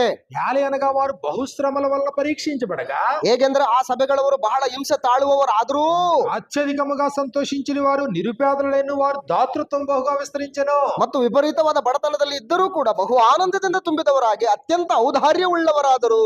ఈ కృప విషయంలో పరిశుద్ధుల కొరకైన పరిచర్యలో పాల్పొందే విషయంలో ಅವರು ಶಕ್ತ್ಯಾನುಸಾರವಾಗಿ ಮಾತ್ರ ಕೊಡದೆ ಶಕ್ತಿಯನ್ನು ಮೀರಿ ತಮ್ಮಷ್ಟಕ್ಕೆ ತಾವೇ ಕೊಟ್ಟರು. మనపూర్వకముగా మమ్మల్ని వేడుకొనిచి వారు తమ సామర్థ్యం కొలదే కాక సామర్థ్యం కంటే ఎక్కువగా తమంతట తామే ఇచ్చిరి. ತಮ್ಮಷ್ಟಕ್ಕೆ ತಾವೇ ತಮಗೆ ಶಕ್ತಿಯನ್ನು ಮೀರಿ ತಾವು ಕೊಟ್ಟರು. ಇದಕ್ಕೆ ನಾವೇ ಸಾಕ್ಷಿಗಳಾಗಿದ್ದೇವೆ. కాబట్టి ఎందుకు ముందుకు వచ్చారు? ಯಾಕೆ ಇವರು ಮುಂದೆ ಬಂದಿದ್ದಾರೆ? దేవునికి ఇష్టమైన యాగం ఇది. ಯಾಕಂತಂದ್ರೆ ದೇವರು ಇಷ್ಟಪಡುವಂತ ಯಜ್ಞ ಇದು. దేవుడు ఇష్టపడేటువంటిది. ದೇವರು ಇಷ್ಟಪಡ್ತಕ್ಕಂಥದ್ದು ಇದು. ఫిలిప్పీలకు రాసినటువంటి పత్రికలో ಫಿಲಿಪ್ಪಿಯವರಿಗೆ ಬರೆದ ಪತ್ರಿಕೆ అపోస్తలుడైన పౌలు మాట్లాడుతూ, ಅಪೊಸ್ತಲನಾದಂತ ಪೌಲನು ಮಾತಾಡ್ತಾ 4వ అధ్యాయము 15వ వచనం నుండి ఇలా మనకు రాయబడింది. 4ನೇ ಅಧ್ಯಾಯ 15ನೇ ವಚನದಿಂದ ನಮಗೆ ಈ ರೀತಿಯಾಗಿ ಬರೆಯಲ್ಪಟ್ಟಿದೆ. ఫిలిప్పీలారా, సువార్త నేను బోధింపనారంభించి మాసిదోనియా నుండి వచ్చినప్పుడు, ಇದಲ್ಲದೆ ಫಿಲಿಪಿಯವರೇ, ನಾನು ಮೊದಲು ನಿಮ್ಮಲ್ಲಿ ಸುವಾರ್ತೆಯನ್ನು ಸಾರಿ ಮೆಕೆದೋನ್ಯದಿಂದ ಹೊರಟು ಹೋದಾಗ ఇచ్చి విషయంలోను పుచ్చుకొని విషయంలోను మీరు తప్ప ఏ సంఘపు వారు నాతో పాలివారు కాలేదు. ಕೊಡುವ ಕೊಳ್ಳುವ ವಿಷಯದಲ್ಲಿ ನಿಮ್ಮ ಹೊರತು ಬೇರೆ ಯಾವ ಸಭೆಗೂ ನನಗೂ ಸಂಬಂಧವಿರಲಿಲ್ಲವೆಂದು ನೀವೇ ಬಲ್ಲಿರಿ. అనగా తెస్సలోనికలో కూడా మీరు మాటి మాటికి నా అవసరం తీర్చిరి. ನಾನು ತೆಸಲೋನಿಕದಲ್ಲಿದ್ದಾಗಲೂ ನೀವು ಒಂದೆರಡು ಸಾರಿ ನನ್ನ ಕೊರತೆಯನ್ನು ನೀಗಿಸುವುದಕ್ಕೆ ಕಳುಹಿಸಿ ಕೊಟ್ಟಿದಿರಲ್ಲ. ఈవిని అపేక్షించి ఇలాగ చెప్పట్లేదు గాని, ನಾನು ನಿಮ್ಮಿಂದ ದಾನವನ್ನು ಅಪೇಕ್ಷಿಸುವುದಿಲ್ಲ, మీ లెక్కకు విస్తార ఫలము రావాలని నేను అపేక్షించి చెప్పుచున్నాను. ನಿಮ್ಮ ಆತ್ಮಕ್ಕೆ ಆದಾಯವಾಗುವಂತ ಪ್ರೀತಿ ಫಲವನ್ನು ಅಪೇಕ್ಷಿಸುತ್ತೇನೆ. 18వ వచనంలో, 18ನೇ ವಚನದಲ್ಲಿ నాకు సమస్తమును సమృద్ధి కలిగి ఉన్నది, ನಮಗೆ ಎಲ್ಲ ಬೇಕಾದದ್ದೆಲ್ಲ ನನಗುಂಟು, ಸಮೃದ್ಧಿ ಆಯ್ತು. మీరు పంపిన వస్తువులు ఎపఫ్రోదితు వలన పుచ్చుకొని ఏమీ తక్కువ లేక ఉన్నాను. ಎಫಫ್ರೋದಿತನ ಕೈಯಿಂದ ನೀವು ಕೊಟ್ಟು ಕಳಿಸಿದ್ದು ನನಗೆ ತಲುಪಲಾಗಿ ನಾನು ತುಂಬಿ ತುಳುಕಿದವನಾಗಿದ್ದೇನೆ. స్థానిక సంఘము సువార్థికుడి విషయంలో చేసేటువంటి ఈ సహాయం ఎలాంటిది అన్నాడంటే, ಸ್ಥಾನಿಕ ಸಭೆ ಸುವಾರ್ಥಿಕ ನೆಡೆಗೆ ಮಾಡ್ತಕ್ಕಂತ ಈ ಸಹಾಯ ಎಂತದ್ದು ಅಂತಂತಂದ್ರೆ అవి మనోహరమును ಅದು ಸುಗಂಧ ವಾಸನೆಯು, సువాసనయు దేవునికి ప్రీతికరమును ఇష్టమునైన యాగమునై ఉన్నవి. ಅದು ಇಷ್ಟ ಯಜ್ಞವೇ ದೇವರಿಗೆ ಮೆಚ್ಚುಗೆಯಾದದ್ದು ಅಂತ ಹೇಳ್ತಾ ಇದ್ದಾನೆ. యాగమన్నాడా? ಅಲ್ಲಿ ಯಜ್ಞ ಅಂತ ಕರಿತಾ ಇದ್ದಾನ, బలేనా? ಅದು ಬಲಿತಾನೆ. కాబట్టి కానుకలు సమర్పించడం అనేది ಕಾಣಿಕೆಗಳನ್ನು ಸಮರ್ಪಿಸುವಂತದ್ದು ಅನ್ನುವಂಥದ್ದು ఒకటే ఉపకారమును ಒಂದು ಪರೋಪಕಾರವನ್ನ, ధర్మమును చేయడానికి, ಒಂದು ధರ್ಮವನ್ನ ಮಾಡುವುದಕ್ಕೋಸ್ಕರ. రెండోది ಎರಡನೇದಾಗಿ సువార్థికుని పోషణ కొరకు, ಎರಡನೇದಾಗಿ ಸುವಾರ್ಥಿಕನನ್ನ ಪೋಷಿಸುವುದಕ್ಕೆ. సువార్థికుని పోషించడం ప్రాముఖ్యం. ಅಂದ್ರೆ ಸುವಾರ್ಥಿಕನನ್ನ ಪೋಷಿಸುವಂತದ್ದು ಬಹಳ ಮುಖ್ಯ. ఇది దేవుడే నియమించింది. ಯಾಕೆಂತಂದ್ರೆ ಇದನ್ನ ದೇವರು ತಾನೇ ನೇಮಿಸಿಕೊಟ್ಟಿದ್ದಾನೆ. సువార్త ప్రకటించే వారు సువార్త వల్ల బ్రతకాలనేది ಯಾಕೆಂದ್ರೆ ಸುವಾರ್ತೆಯನ್ನು ಸಾರುವಂತವರು ಸುವಾರ್ತೆಯಿಂದಲೇ ಬದುಕಬೇಕೆಂಬುದಾಗಿ కొరింథీయులకు రాసిన మొదటి పత్రిక 9వ అధ్యాయంలో మనకి ఇలా వ్రాయబడింది. ಕೊರಿಂಥದವರಿಗೆ ಬರೆದ ಮೊದಲನೇ ಪತ್ರಿಕೆ 9ನೇ ಅಧ್ಯಾಯದಲ್ಲಿ ನಮ್ಗೆ ಈ ರೀತಿಯಾಗಿ ಬರೆಯಲ್ಪಟ್ಟಿದೆ. 9వ అధ్యాయంలో 9ನೇ ಅಧ್ಯಾಯದಲ್ಲಿ 7వ వచనం నుండి 7ನೇ ವಚನದಿಂದ ఎవడైనను తన సొంత ఖర్చు పెట్టుకొని దండులో కొలువు చేయనా, ಯಾವ ಸಿಪಾಯಿ ಆದರೂ ಸ್ವಂತ ಖರ್ಚಿನಿಂದ ಯುದ್ಧಕ್ಕೆ ಹೋಗುವುದುಂಟೆ, ద్రాక్ష తోట వేసి దాని ఫలము తినవాడెవడు, ದ್ರಾಕ್ಷಿಯ ತೋಟವನ್ನು ಮಾಡಿದವನು ಅದರ ಫಲವನ್ನು ತಿನ್ನದೇ ಇರುವುದುಂಟೆ, అందరు కాచి మంద పాలు తాగని వాడెవడు, ಪಶುಗಳನ್ನು ಸಾಕಿದವನು ಅವುಗಳ ಹೈನಿನಿಂದ ಜೀವಿಸದೇ ಇರುವುದುಂಟೆ. ఈ మాటలు లోకాచారమును బట్టి చెప్పుచున్నానా, ధర్మశాస్త్రం కూడా వీటిని చెప్తున్నది కదా. ನಾನು ಹೇಳಿದ್ದು ಬರೀ ಲೋಕವಾಡಿಕೆಯ ಮಾತು ಅಥವಾ ಧರ್ಮಶಾಸ್ತ್ರವು ಕೂಡ ಇದನ್ನು ಹೇಳುವುದಿಲ್ಲವೋ? కళ్ళము త్రొక్కుచున్న ఎద్దు మూతికి చిక్కం పెట్టవద్దు ಕಣ ತುಳಿಯುವ ಎತ್ತಿನ ಬಾಯಿ ಕಟ್ಟಬಾರದೆಂದು ಮೋಶೆಯು ಧರ್ಮಶಾಸ್ತ್ರದಲ್ಲಿ ಬರೆದಿದೆ. అని దేవుడు ఎట్ల కొరకు విచారించున్నాడా? ಹಾಗಾದ್ರೆ ದೇವರು ಚಿಂತಿಸುವುದು ಎತ್ತುಗಳಿಗಾಗಿಯೋ కేవలం మన కొరకు దీన్ని చెప్తున్నాడా? ಅಥವಾ ನಮಗೋಸ್ಕರವಾಗಿ ಹೇಳುತ್ತಾನೋ? మన కొరకే కదా ఈ మాట వ్రాయబడిను. ಹೌದು, ನಮಗೋಸ್ಕರ ಬರೆದಿದೆ. యాలి అనగా దున్నువాడు ఆశతో దున్నవలెను, ಉಳುವವನು ಬೆಳೆಯಲ್ಲಿ ತನಗೆ ಪಾಲು ದೊರಕುತ್ತದೆಂದು ಉಳುವುದು, కళ్ళము త్రొక్కించేవాడు పంటలో పాలు పొందుదునను ఆశతో త్రొక్కింపవలను. ಒಕ್ಕುವವನು ತನಗೆ ಪಾಲು ದೊರಕುತ್ತದೆಂದು ಒಕ್ಕುವುದೂ ನ್ಯಾಯ. ఇవన్నీ చెప్పిన తర్వాత ಇವೆಲ್ಲ ಹೇಳಿದ ಮೇಲೆ ఇదిగో 12వ వచనంలో 12ನೇ ವಚನದಲ್ಲಿ 13వ వచనంలో 13ನೇ ವಚನದಲ್ಲಿ ఆలయ కృత్యములు జరిగించి వారు ఆలయం వల్ల జీవనం చేయుచున్నారనియు, ದೇವಾಲಯದ ಉಳಿಗವನ್ನು ನಡೆಸುವವರು ದೇವಾಲಯದ ಆದಾಯದಿಂದ ಊಟ ಮಾಡುತ್ತಾರೆಂಬುದು, బలిపీఠమునొద్ద కనిపెట్టుకుని వారు బలిపీఠంతో పాలివారై ఉన్నారని మీరు ఎరుగరా? ಯಜ್ಞವೇದಿಯ ಬಳಿಯಲ್ಲಿ ಸೇವೆ ಮಾಡುವವರು ಆ ವೇದಿಗೆ ಬರುವ ಪದಾರ್ಥಗಳಲ್ಲಿ ಪಾಲು ಹೊಂದುತ್ತಾರೆಂಬುದು ನಿಮಗೆ ತಿಳಿಯದು. సువార్త ప్రచురించి వారు, ಅದೇ ರೀತಿಯಾಗಿ ಕರ್ತನು ಸಹ ಸುವಾರ್ತೆಯನ್ನು ಸಾರುವವರು సువార్త వలన జీవింపవలెనని ప్రభు నియమించి ఉన్నాడు. ಸುವಾರ್ತೆಯಿಂದಲೇ ಜೀವನ ಮಾಡಬೇಕೆಂದು ಕರ್ತನು ನೇಮಿಸಿದನು. ఎవరి నియమం ఇది? ಯಾರ ನಿಯಮ ಇದು? ప్రభు నియమించాడు. ಕರ್ತನು ನೇಮಿಸಿದನಂತ ಇದನ್ನ. ఏమి నియమించాడు? ಏನನ್ನ ನೇಮಿಸಿದನೆ? సువార్త పని చేసేవాడు సువార్త వల్ల బ్రతకాలి. ಸುವಾರ್ತೆ ಸಾರುವವನು ಸುವಾರ್ತೆಯಿಂದಲೇ ಜೀವನ ಮಾಡಬೇಕು. కాబట్టి సువార్తికుని పోషించేటువంటి విషయంలో ಸುವಾರ್ತಿಕನನ್ನ ಪೋಷಿಸುವಂತಹ ವಿಷಯದಲ್ಲಿ ఫిలిప్పీయులకు రాసిన పత్రికలు మనం చదివాం కదా. ಫಿಲಿಪಿ ಪತ್ರಿಕೆಯಲ್ಲಿ ನಾವು ಓದಿದ್ವಲ್ವಾ? మీరు పంపిన వస్తువులు ఎపఫ్రోదితు వలన పుచ్చుకొని ఏమీ తక్కువ లేక ఉన్నాను. ನೀವು ಕಳಿಸಿಕೊಟ್ಟಂತಹ ಈ ಒಂದು ಕಾಣಿಕೆಯನ್ನು ಎಪಫ್ರೋದಿತನ ಕೈಯಿಂದ ನಾನು ಈಸ್ಕೊಂಡಾಗ ನಾನು ತುಂಬಿ ತುಳುಕಿದವನಾಗಿದ್ದೇನೆ. మనోహరమైన సువాసనము దేవునికి ప్రీతికరము ఇష్టమునైన యాగమునై ఉన్నవి. ಅದು ದೇವರಿಗೆ ಇಷ್ಟವಾದಂತ ಯಜ್ಞ ಆಗಿದೆ, ದೇವರಿಗೆ ಸುಗಂಧ ವಾಸನೆ ಆಗಿದೆ, ದೇವರಿಗೆ ಇಷ್ಟವೂ ಆಗಿದೆ ಅದು. కాబట్టి కానుకలు సమర్పించడం ಆದ್ರಿಂದ ಕಾಣಿಕೆಯನ್ನು ಸಮರ್ಪಿಸುವಂತದ್ದು ఆరాధనలో భాగమైంది. ಆರಾಧನೆಯಲ್ಲಿ ಒಂದು ಭಾಗವಾಗಿದೆ. పాత నిబంధనలో ಹಳೆ ಒಡಂಬಡಿಕೆಯಲ್ಲಿ తమకు అనుగ్రహించబడిన దాంట్లో 10వ భాగాన్ని ఇచ్చారు. ತಮಗೆ ಅನುಗ್ರಹಿಸಲ್ಪಟ್ಟಂತವುಗಳಲ್ಲಿ 10ನೇ ಒಂದು ಭಾಗವನ್ನ ಅಲ್ಲಿ ಕೊಟ್ಟಿದ್ದಾರೆ ಅವರು. శాస్త్రులు పరిచయులు కూడా ಶಾಸ್ತ್ರಿಗಳ ಪರಿಸಯರು ಕೂಡ పుదీనాలో సోపులో జీలకర్రలో 10వ వంతు చెల్లిస్తున్నారు. ಅವರು ಮರುಗ, ಸೋಪು, ಜೀರಿಗೆಗಳಲ್ಲಿ 10ರಲ್ಲಿ ಪಾಲನ್ನು ಕೊಡ್ತಾ ಇದ್ದಾರೆ. కానీ ఈ రోజు మనం ಈ ದಿನಗಳಲ್ಲಿ ನಾವು శాస్త్రులు పరిచయులు నీతి కంటే అధికమైన నీతిని కనపరచాలి ఇచ్చే విషయంలో. ಶಾಸ್ತ್ರಿಗಳಿಗೂ ಮತ್ತು ಪರಿಸರ ನೀತಿಗಿಂತಲೂ ಕೂಡ ಅಧಿಕವಾದಂತಹ ನೀತಿಯನ್ನು ಮಾಡಬೇಕಾಗಿದೆ. మత్తయి సువార్త 23వ అధ్యాయం మనం చూసినప్పుడు ಮತ್ತಾಯನ ಬರೆಸುವಾರ್ತೆ 23ನೇ ಅಧ್ಯಾಯನ ನಾವು ನೋಡಿದ್ರೆ మత్తయి సువార్త 23వ అధ్యాయంలో మనకి ఇలా వ్రాయబడింది. ಮತ್ತಾಯನ ಬರೆಸುವಾರ್ತೆ 23ನೇ ಅಧ್ಯಾಯದಲ್ಲಿ ನಮಗೆ ಈ ರೀತಿಯಾಗಿ ಬರೆಯಲ್ಪಟ್ಟಿದೆ. 23:23లో 23ನೇ ವಚನದಲ್ಲಿ, వేషధారులైన శాస్త్రులారా పరిచయులారా, ಅಯ್ಯೋ ಕಪಟಿಗಳಾದ ಶಾಸ್ತ್ರಿಗಳೇ ಪರಿಸಯರೇ, మీరు పుదీనాలోను సోపులోను జీలకర్రలోను 10వ వంతు చెల్లించి ನೀವು ಮರುಗ, ಸೋಪು, ಜೀರಿಗೆಗಳಲ್ಲಿ 10ರಲ್ಲೊಂದು ಪಾಲು ಕೊಡುತ್ತೀರಿ, ಸರಿ. కాబట్టి వారు చెల్లిస్తున్నారు. ఎంత చెల్లిస్తున్నారు? ಅವರು ಸಲ್ಲಿಸ್ತಾ ಇದ್ದಾರೆ. ಎಷ್ಟು ಪಾಲು ಕೊಡ್ತಾ ಇದ್ದಾರೆ? వారు 10వ వంతు చెల్లిస్తున్నారు. ಅವರು 10ರಲ್ಲೊಂದು ಭಾಗವನ್ನು ಕೊಡ್ತಾ ಇದ್ದಾರೆ.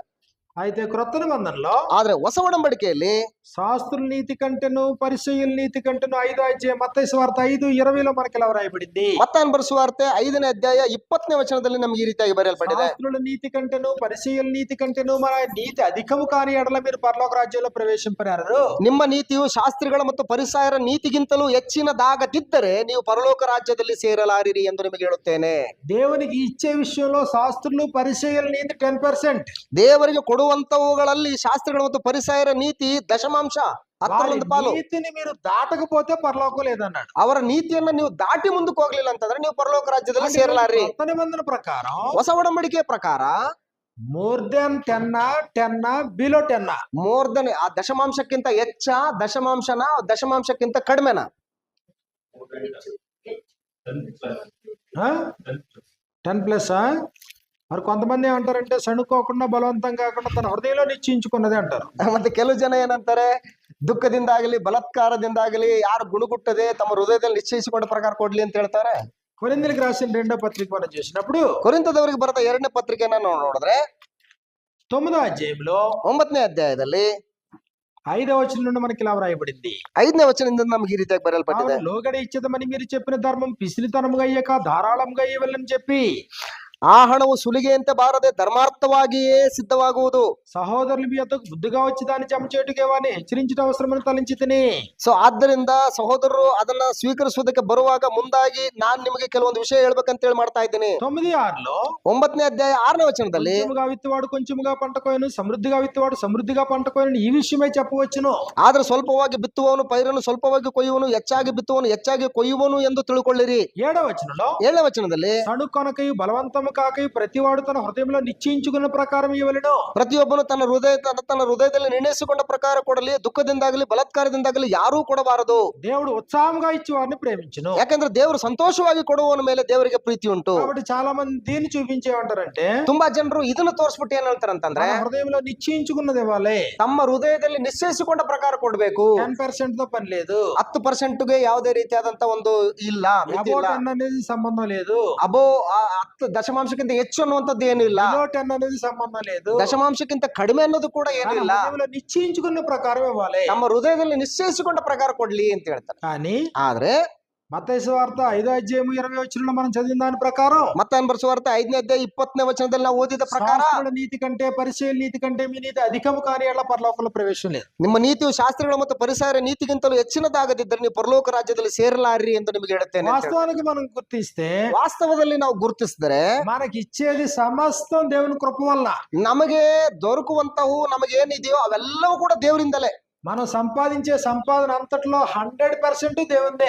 ನಾವು ಸಂಪಾದಿಸುವಂತಹ ಸಂಪಾದನೆಯಲ್ಲಿ 100% ದೇವರದೇನೆ. ప్రతి వారు భాగ్యం సంపాదించుకున్నట్టుగా మీకు సామర్థ్యం కలుగజేయవాడు దేవుడే. ಸೊ ನಿಮ್ಮಲ್ಲಿ ಇರ್ತಕ್ಕಂಥ ಆದಾಯನ ಸಂಪಾದಿಸಿಕೊಳ್ಳೋದಕ್ಕೆ ನಿಮಗೆ ಭಾಗ್ಯವನ್ನು ಕೊಡ್ತಕ್ಕಂತ ಆತನು ದೇವರೇನೆ. దేవుడు సామర్థ్యం ఇస్తే నువ్వు భాగ్యం సంపాదించావు. ಅಂದ್ರೆ ದೇವರು ನಿನಗೆ ಸಾಮರ್ಥ್ಯ ಕೊಟ್ರೆ ತಾನೇ ನೀನು ಆ ಒಂದು ಭಾಗ್ಯನ ಸಂಪಾದಿಸಕ್ಕೆ ಸಾಧ್ಯ. సామర్థ్యం ఇవ్వలేదు అనుకోండి, ದೇವರು ನಿನಗೆ ಸಂಪಾದಿಸುವುದಕ್ಕೆ ಸಾಮರ್ಥ್ಯ ಕೊಡ್ಲಿಲ್ಲ ಅಂತ ಇಟ್ಕೊಳ್ಳಿ, 100 రూపాయలు సంపాదించలేవు. ನೀನ್ 100 ರೂಪಾಯಿನೂ ಕೂಡ ಸಂಪಾದನೆ ಮಾಡಕ್ಕಾಗಲ್ಲ. సామర్థ్యం లేదనుకోండి, ನಿನಗೆ ಸಾಮರ್ಥ್ಯ ಇಲ್ಲ ಅಂತ ಅಂದ್ಕೊಳ್ಳಿ, ఎవరు నిన్ను పన్ను పిల్లరు, ಯಾರು ಕೂಡ ನಿನ್ನನ್ನು ಕೆಲಸಕ್ಕೆ ಕರೆಯಲ್ಲ. సామర్థ్యం లేకపోతే ఎవరు ఉద్యోగం ఎవరు. ನಿನಗೆ ಸಾಮರ್ಥ್ಯ ಇಲ್ಲ ಅಂತಂದ್ರೆ ಯಾರು ಕೂಡ ಕರೆದು ಕೆಲಸ ಕೊಡಲ್ಲ. సామర్థ్యాన్ని దేవుడిస్తే, ದೇವರು ನಿನಗೆ ಕೆಲಸ ಮಾಡೋದಕ್ಕೆ ಸಾಮರ್ಥ್ಯವನ್ನು ಕೊಟ್ಟಿರುವಾಗ సామర్థ్యాన్ని బట్టి భాగ్యాన్ని నువ్వు సంపాదిస్తున్నావు. ಸಾಮರ್ಥ್ಯದ ಪ್ರಕಾರ ನೀನು ಒಂದು ಭಾಗ್ಯವನ್ನು ಸಂಪಾದನೆ ಮಾಡ್ಕೊಳ್ತಾ ಇದ್ದೀಯ. కాబట్టి ఆయన కోరాడైనా, ಆದ್ರಿಂದ ದೇವರು ಕೋರ್ಕೊಳ್ತಾ ಇದ್ದಾನೆ ಆತನು. ఇది దేవుని భాగము, ಇದು ದೇವರ ಭಾಗ, యెహోవా సొమ్ము, ಇದು ದೇವರ ಸೊತ್ತು, యెహోవా సొత్తు. ಇದು ಯೆಹೋವನ ಸೊತ್ತು. ಇದು కాబట్టి ఇది ప్రీతికరము, దేవునికి ఇష్టమైన యాగం. ఇది ದೇವರಿಗೆ ಮೆಚ್ಚುಗೆಯಾದದ್ದು, ದೇವರಿಗೆ ಇಷ್ಟ ಯಜ್ಞ. ಇದು ఉపకారమును ధర్మమును చేయ మర్చిపోకుడి. ಪರೋಪಕಾರವನ್ನ ಧರ್ಮ ಮಾಡುವುದನ್ನ ನೀವು ಮರಿಬೇಡ್ರಿ. ఇది దేవునికి ఇష్టమైన యాగం అన్నాడు. ಇದು ದೇವರಿಗೆ ಇಷ್ಟವಾದಂತ ಯಜ್ಞ ಅಂತ ಕರೀತಾ ಇದ್ದಾನೆ ಇದನ್ನ. కృతజ్ఞతా భావంతో నువ్వు అర్పణ అర్పించడానికి వచ్చావు ఆరాధనకి. ಕೃತಜ್ಞತೆ ಭಾವನೆಯಿಂದ ದೇವರಿಗೆ ಅರ್ಪಣೆಯನ್ನು ಅರ್ಪಿಸುವುದಕ್ಕೆ ಬಂದಿದ್ದೀಯ ನೀನು. కాబట్టి ఇప్పుడు సంఖ్య ఎక్కువ ఉందనుకోండి, ಈಗ ಸಂಖ್ಯೆ ಬಹಳ ದೊಡ್ಡದಾಗಿದೆ, ಹೆಚ್ಚಾಗಿದೆ ಅಂತ ಇಟ್ಕೊಳ್ಳಿ, అప్పుడు సువార్థికుని పోషించడం కంటే ఇంకా ఎక్కువ మిగులుతుంది అనుకోండి. ಸುವಾರ್ಥಿಕನನ್ನ ಪೋಷಿಸುವುದಕ್ಕಿಂತಲೂ ಕೂಡ ಇನ್ನೂ ಹೆಚ್ಚಾಗಿ ಉಳಿತಾ ಇದೆ ಅಂತ ಅನ್ಕೊಳ್ಳಿ. అప్పుడు ఉపకారము లేదా ధర్మ కార్యక్రమాలు అనేకమైన చేస్తాం. ಆಮೇಲೆ ಉಪಕಾರ ಮತ್ತು ಧರ್ಮ ಕಾರ್ಯಗಳನ್ನ ಇನ್ನು ಅನೇಕವಾಗಿ ಮಾಡ್ತೇವೆ. లేదు సంఖ్య తక్కువ, ಇಲ್ಲ ಸಂಖ್ಯೆ ಬಹಳ ಕಡಿಮೆ ಇದೆ, వచ్చే ఆదాయమే తక్కువ, ಬರ್ತಕ್ಕಂತ ಆದಾಯನೇ ಸ್ವಲ್ಪ ಇದೆ. అప్పుడు ఏం చేయాలి? అప్పుడు ಆಗೇನ್ ಮಾಡ್ಬೇಕು ಅವಾಗ?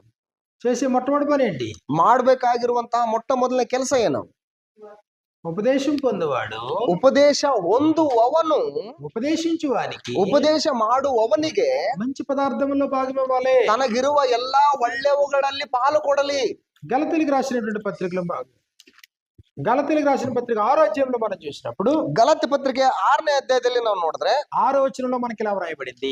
6ನೇ ವಚನದಲ್ಲಿ ನಮ್ಗೆ ಈ ರೀತಿಯಾಗಿ ಬರೆಯಲ್ಪಟ್ಟಿದೆ, వాక్యోపదేశం పొందువాడు ವಾಕ್ಯೋಪದೇಶ, ವಾಕ್ಯದಲ್ಲಿ ಉಪದೇಶ ಹೊಂದುವವನು ఉపదేశించు వానికి ಉಪದೇಶ ಮಾಡುವವನಿಗೆ మంచి పదార్థములన్నిటిలో భాగమియ్యవలెను. ತನಗಿರುವ ಎಲ್ಲಾ ಒಳ್ಳೆಯವುಗಳಲ್ಲಿ ಪಾಲು ಕೊಡಲಿ.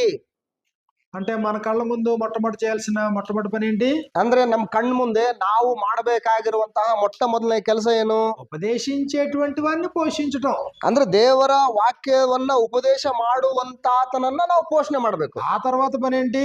ಆ ನಂತರದ ಕೆಲಸ ಏನು? ఉపకారమును ధర్మమును చేయడం. ಪರೋಪಕಾರವನ್ನ ಧರ್ಮವನ್ನ ನಾವು ಮಾಡ್ಬೇಕು. చెయ్యకూడని పని ఏంటి? ಮಾಡಬಾರದ ಕೆಲಸ ಯಾವುದು? ఆ డబ్బులన్నీ తీసుకెళ్లి దాయడం. ಆ ದುಡ್ಡನ್ನೆಲ್ಲ ತಗೊಂಡೋಗಿ ಕೂಡಿಸಿಡೋದು చెయ్యకూడని పని. ಅದು ಮಾಡಬಾರ್ದಂತ ಕೆಲಸ. ಅದು అర్థం అవ్వలేదే నేను చెప్పింది? ಅರ್ಥ ಆಗ್ಲಿಲ್ವಾ ನಾನು ಹೇಳಿದ್ದು? చాలా చోట్ల ఏం చేస్తారంటే ಬಹಳ ಸ್ಥಳಗಳಲ್ಲಿ ಏನ್ ಮಾಡ್ತಾರಂತಂದ್ರೆ సేకరించబడినవన్నీ తీసుకెళ్లి ఒక చోట ఎక్కడో చోట దాస్తారు. ಅಂದ್ರೆ ಕೂಡಿಸಿರುವಂತಹ ಹಣವನ್ನೆಲ್ಲ ತೆಗೆದುಕೊಂಡೋಗಿ ಒಂದ್ ಕಡೆ ಡೆಪಾಸಿಟ್ ಮಾಡ್ತಾರೆ, ಒಂದ್ ಕಡೆ ಕೂಡಿಸಿಡ್ತಾರೆ. అది ಅలా పెంచి పెంచి పెంచి పెంచి పెద్ద చేస్తారు. ಹಾಗೆ ಅದನ್ನ ಬೆಳೆಸಿ ಬೆಳೆಸಿ ಬೆಳೆಸಿ ಬೆಳೆಸಿ ಬೆಳೆಸಿ ಬೆಳೆಸಿ ದೊಡ್ಡದು ಮಾಡ್ತಾರೆ. మరి ఇప్పుడు బైబిల్ గ్రంథానికి అది అనుకూలమా వ్యతిరేకమా? ಬೈಬಲ್ ಗ್ರಂಥಕ್ಕೆ ಅದು ಅನುಕೂಲನಾ ಅದು ವಿರುದ್ಧನಾ? ఎలా విరుద్ధ చెప్పండి? ಹೇಗೆ ವಿರುದ್ಧ, ಹೇಗೆ ವ್ಯತಿರೇಕತೆ ಅನ್ನೋದು ಹೇಳ್ಬೇಕು.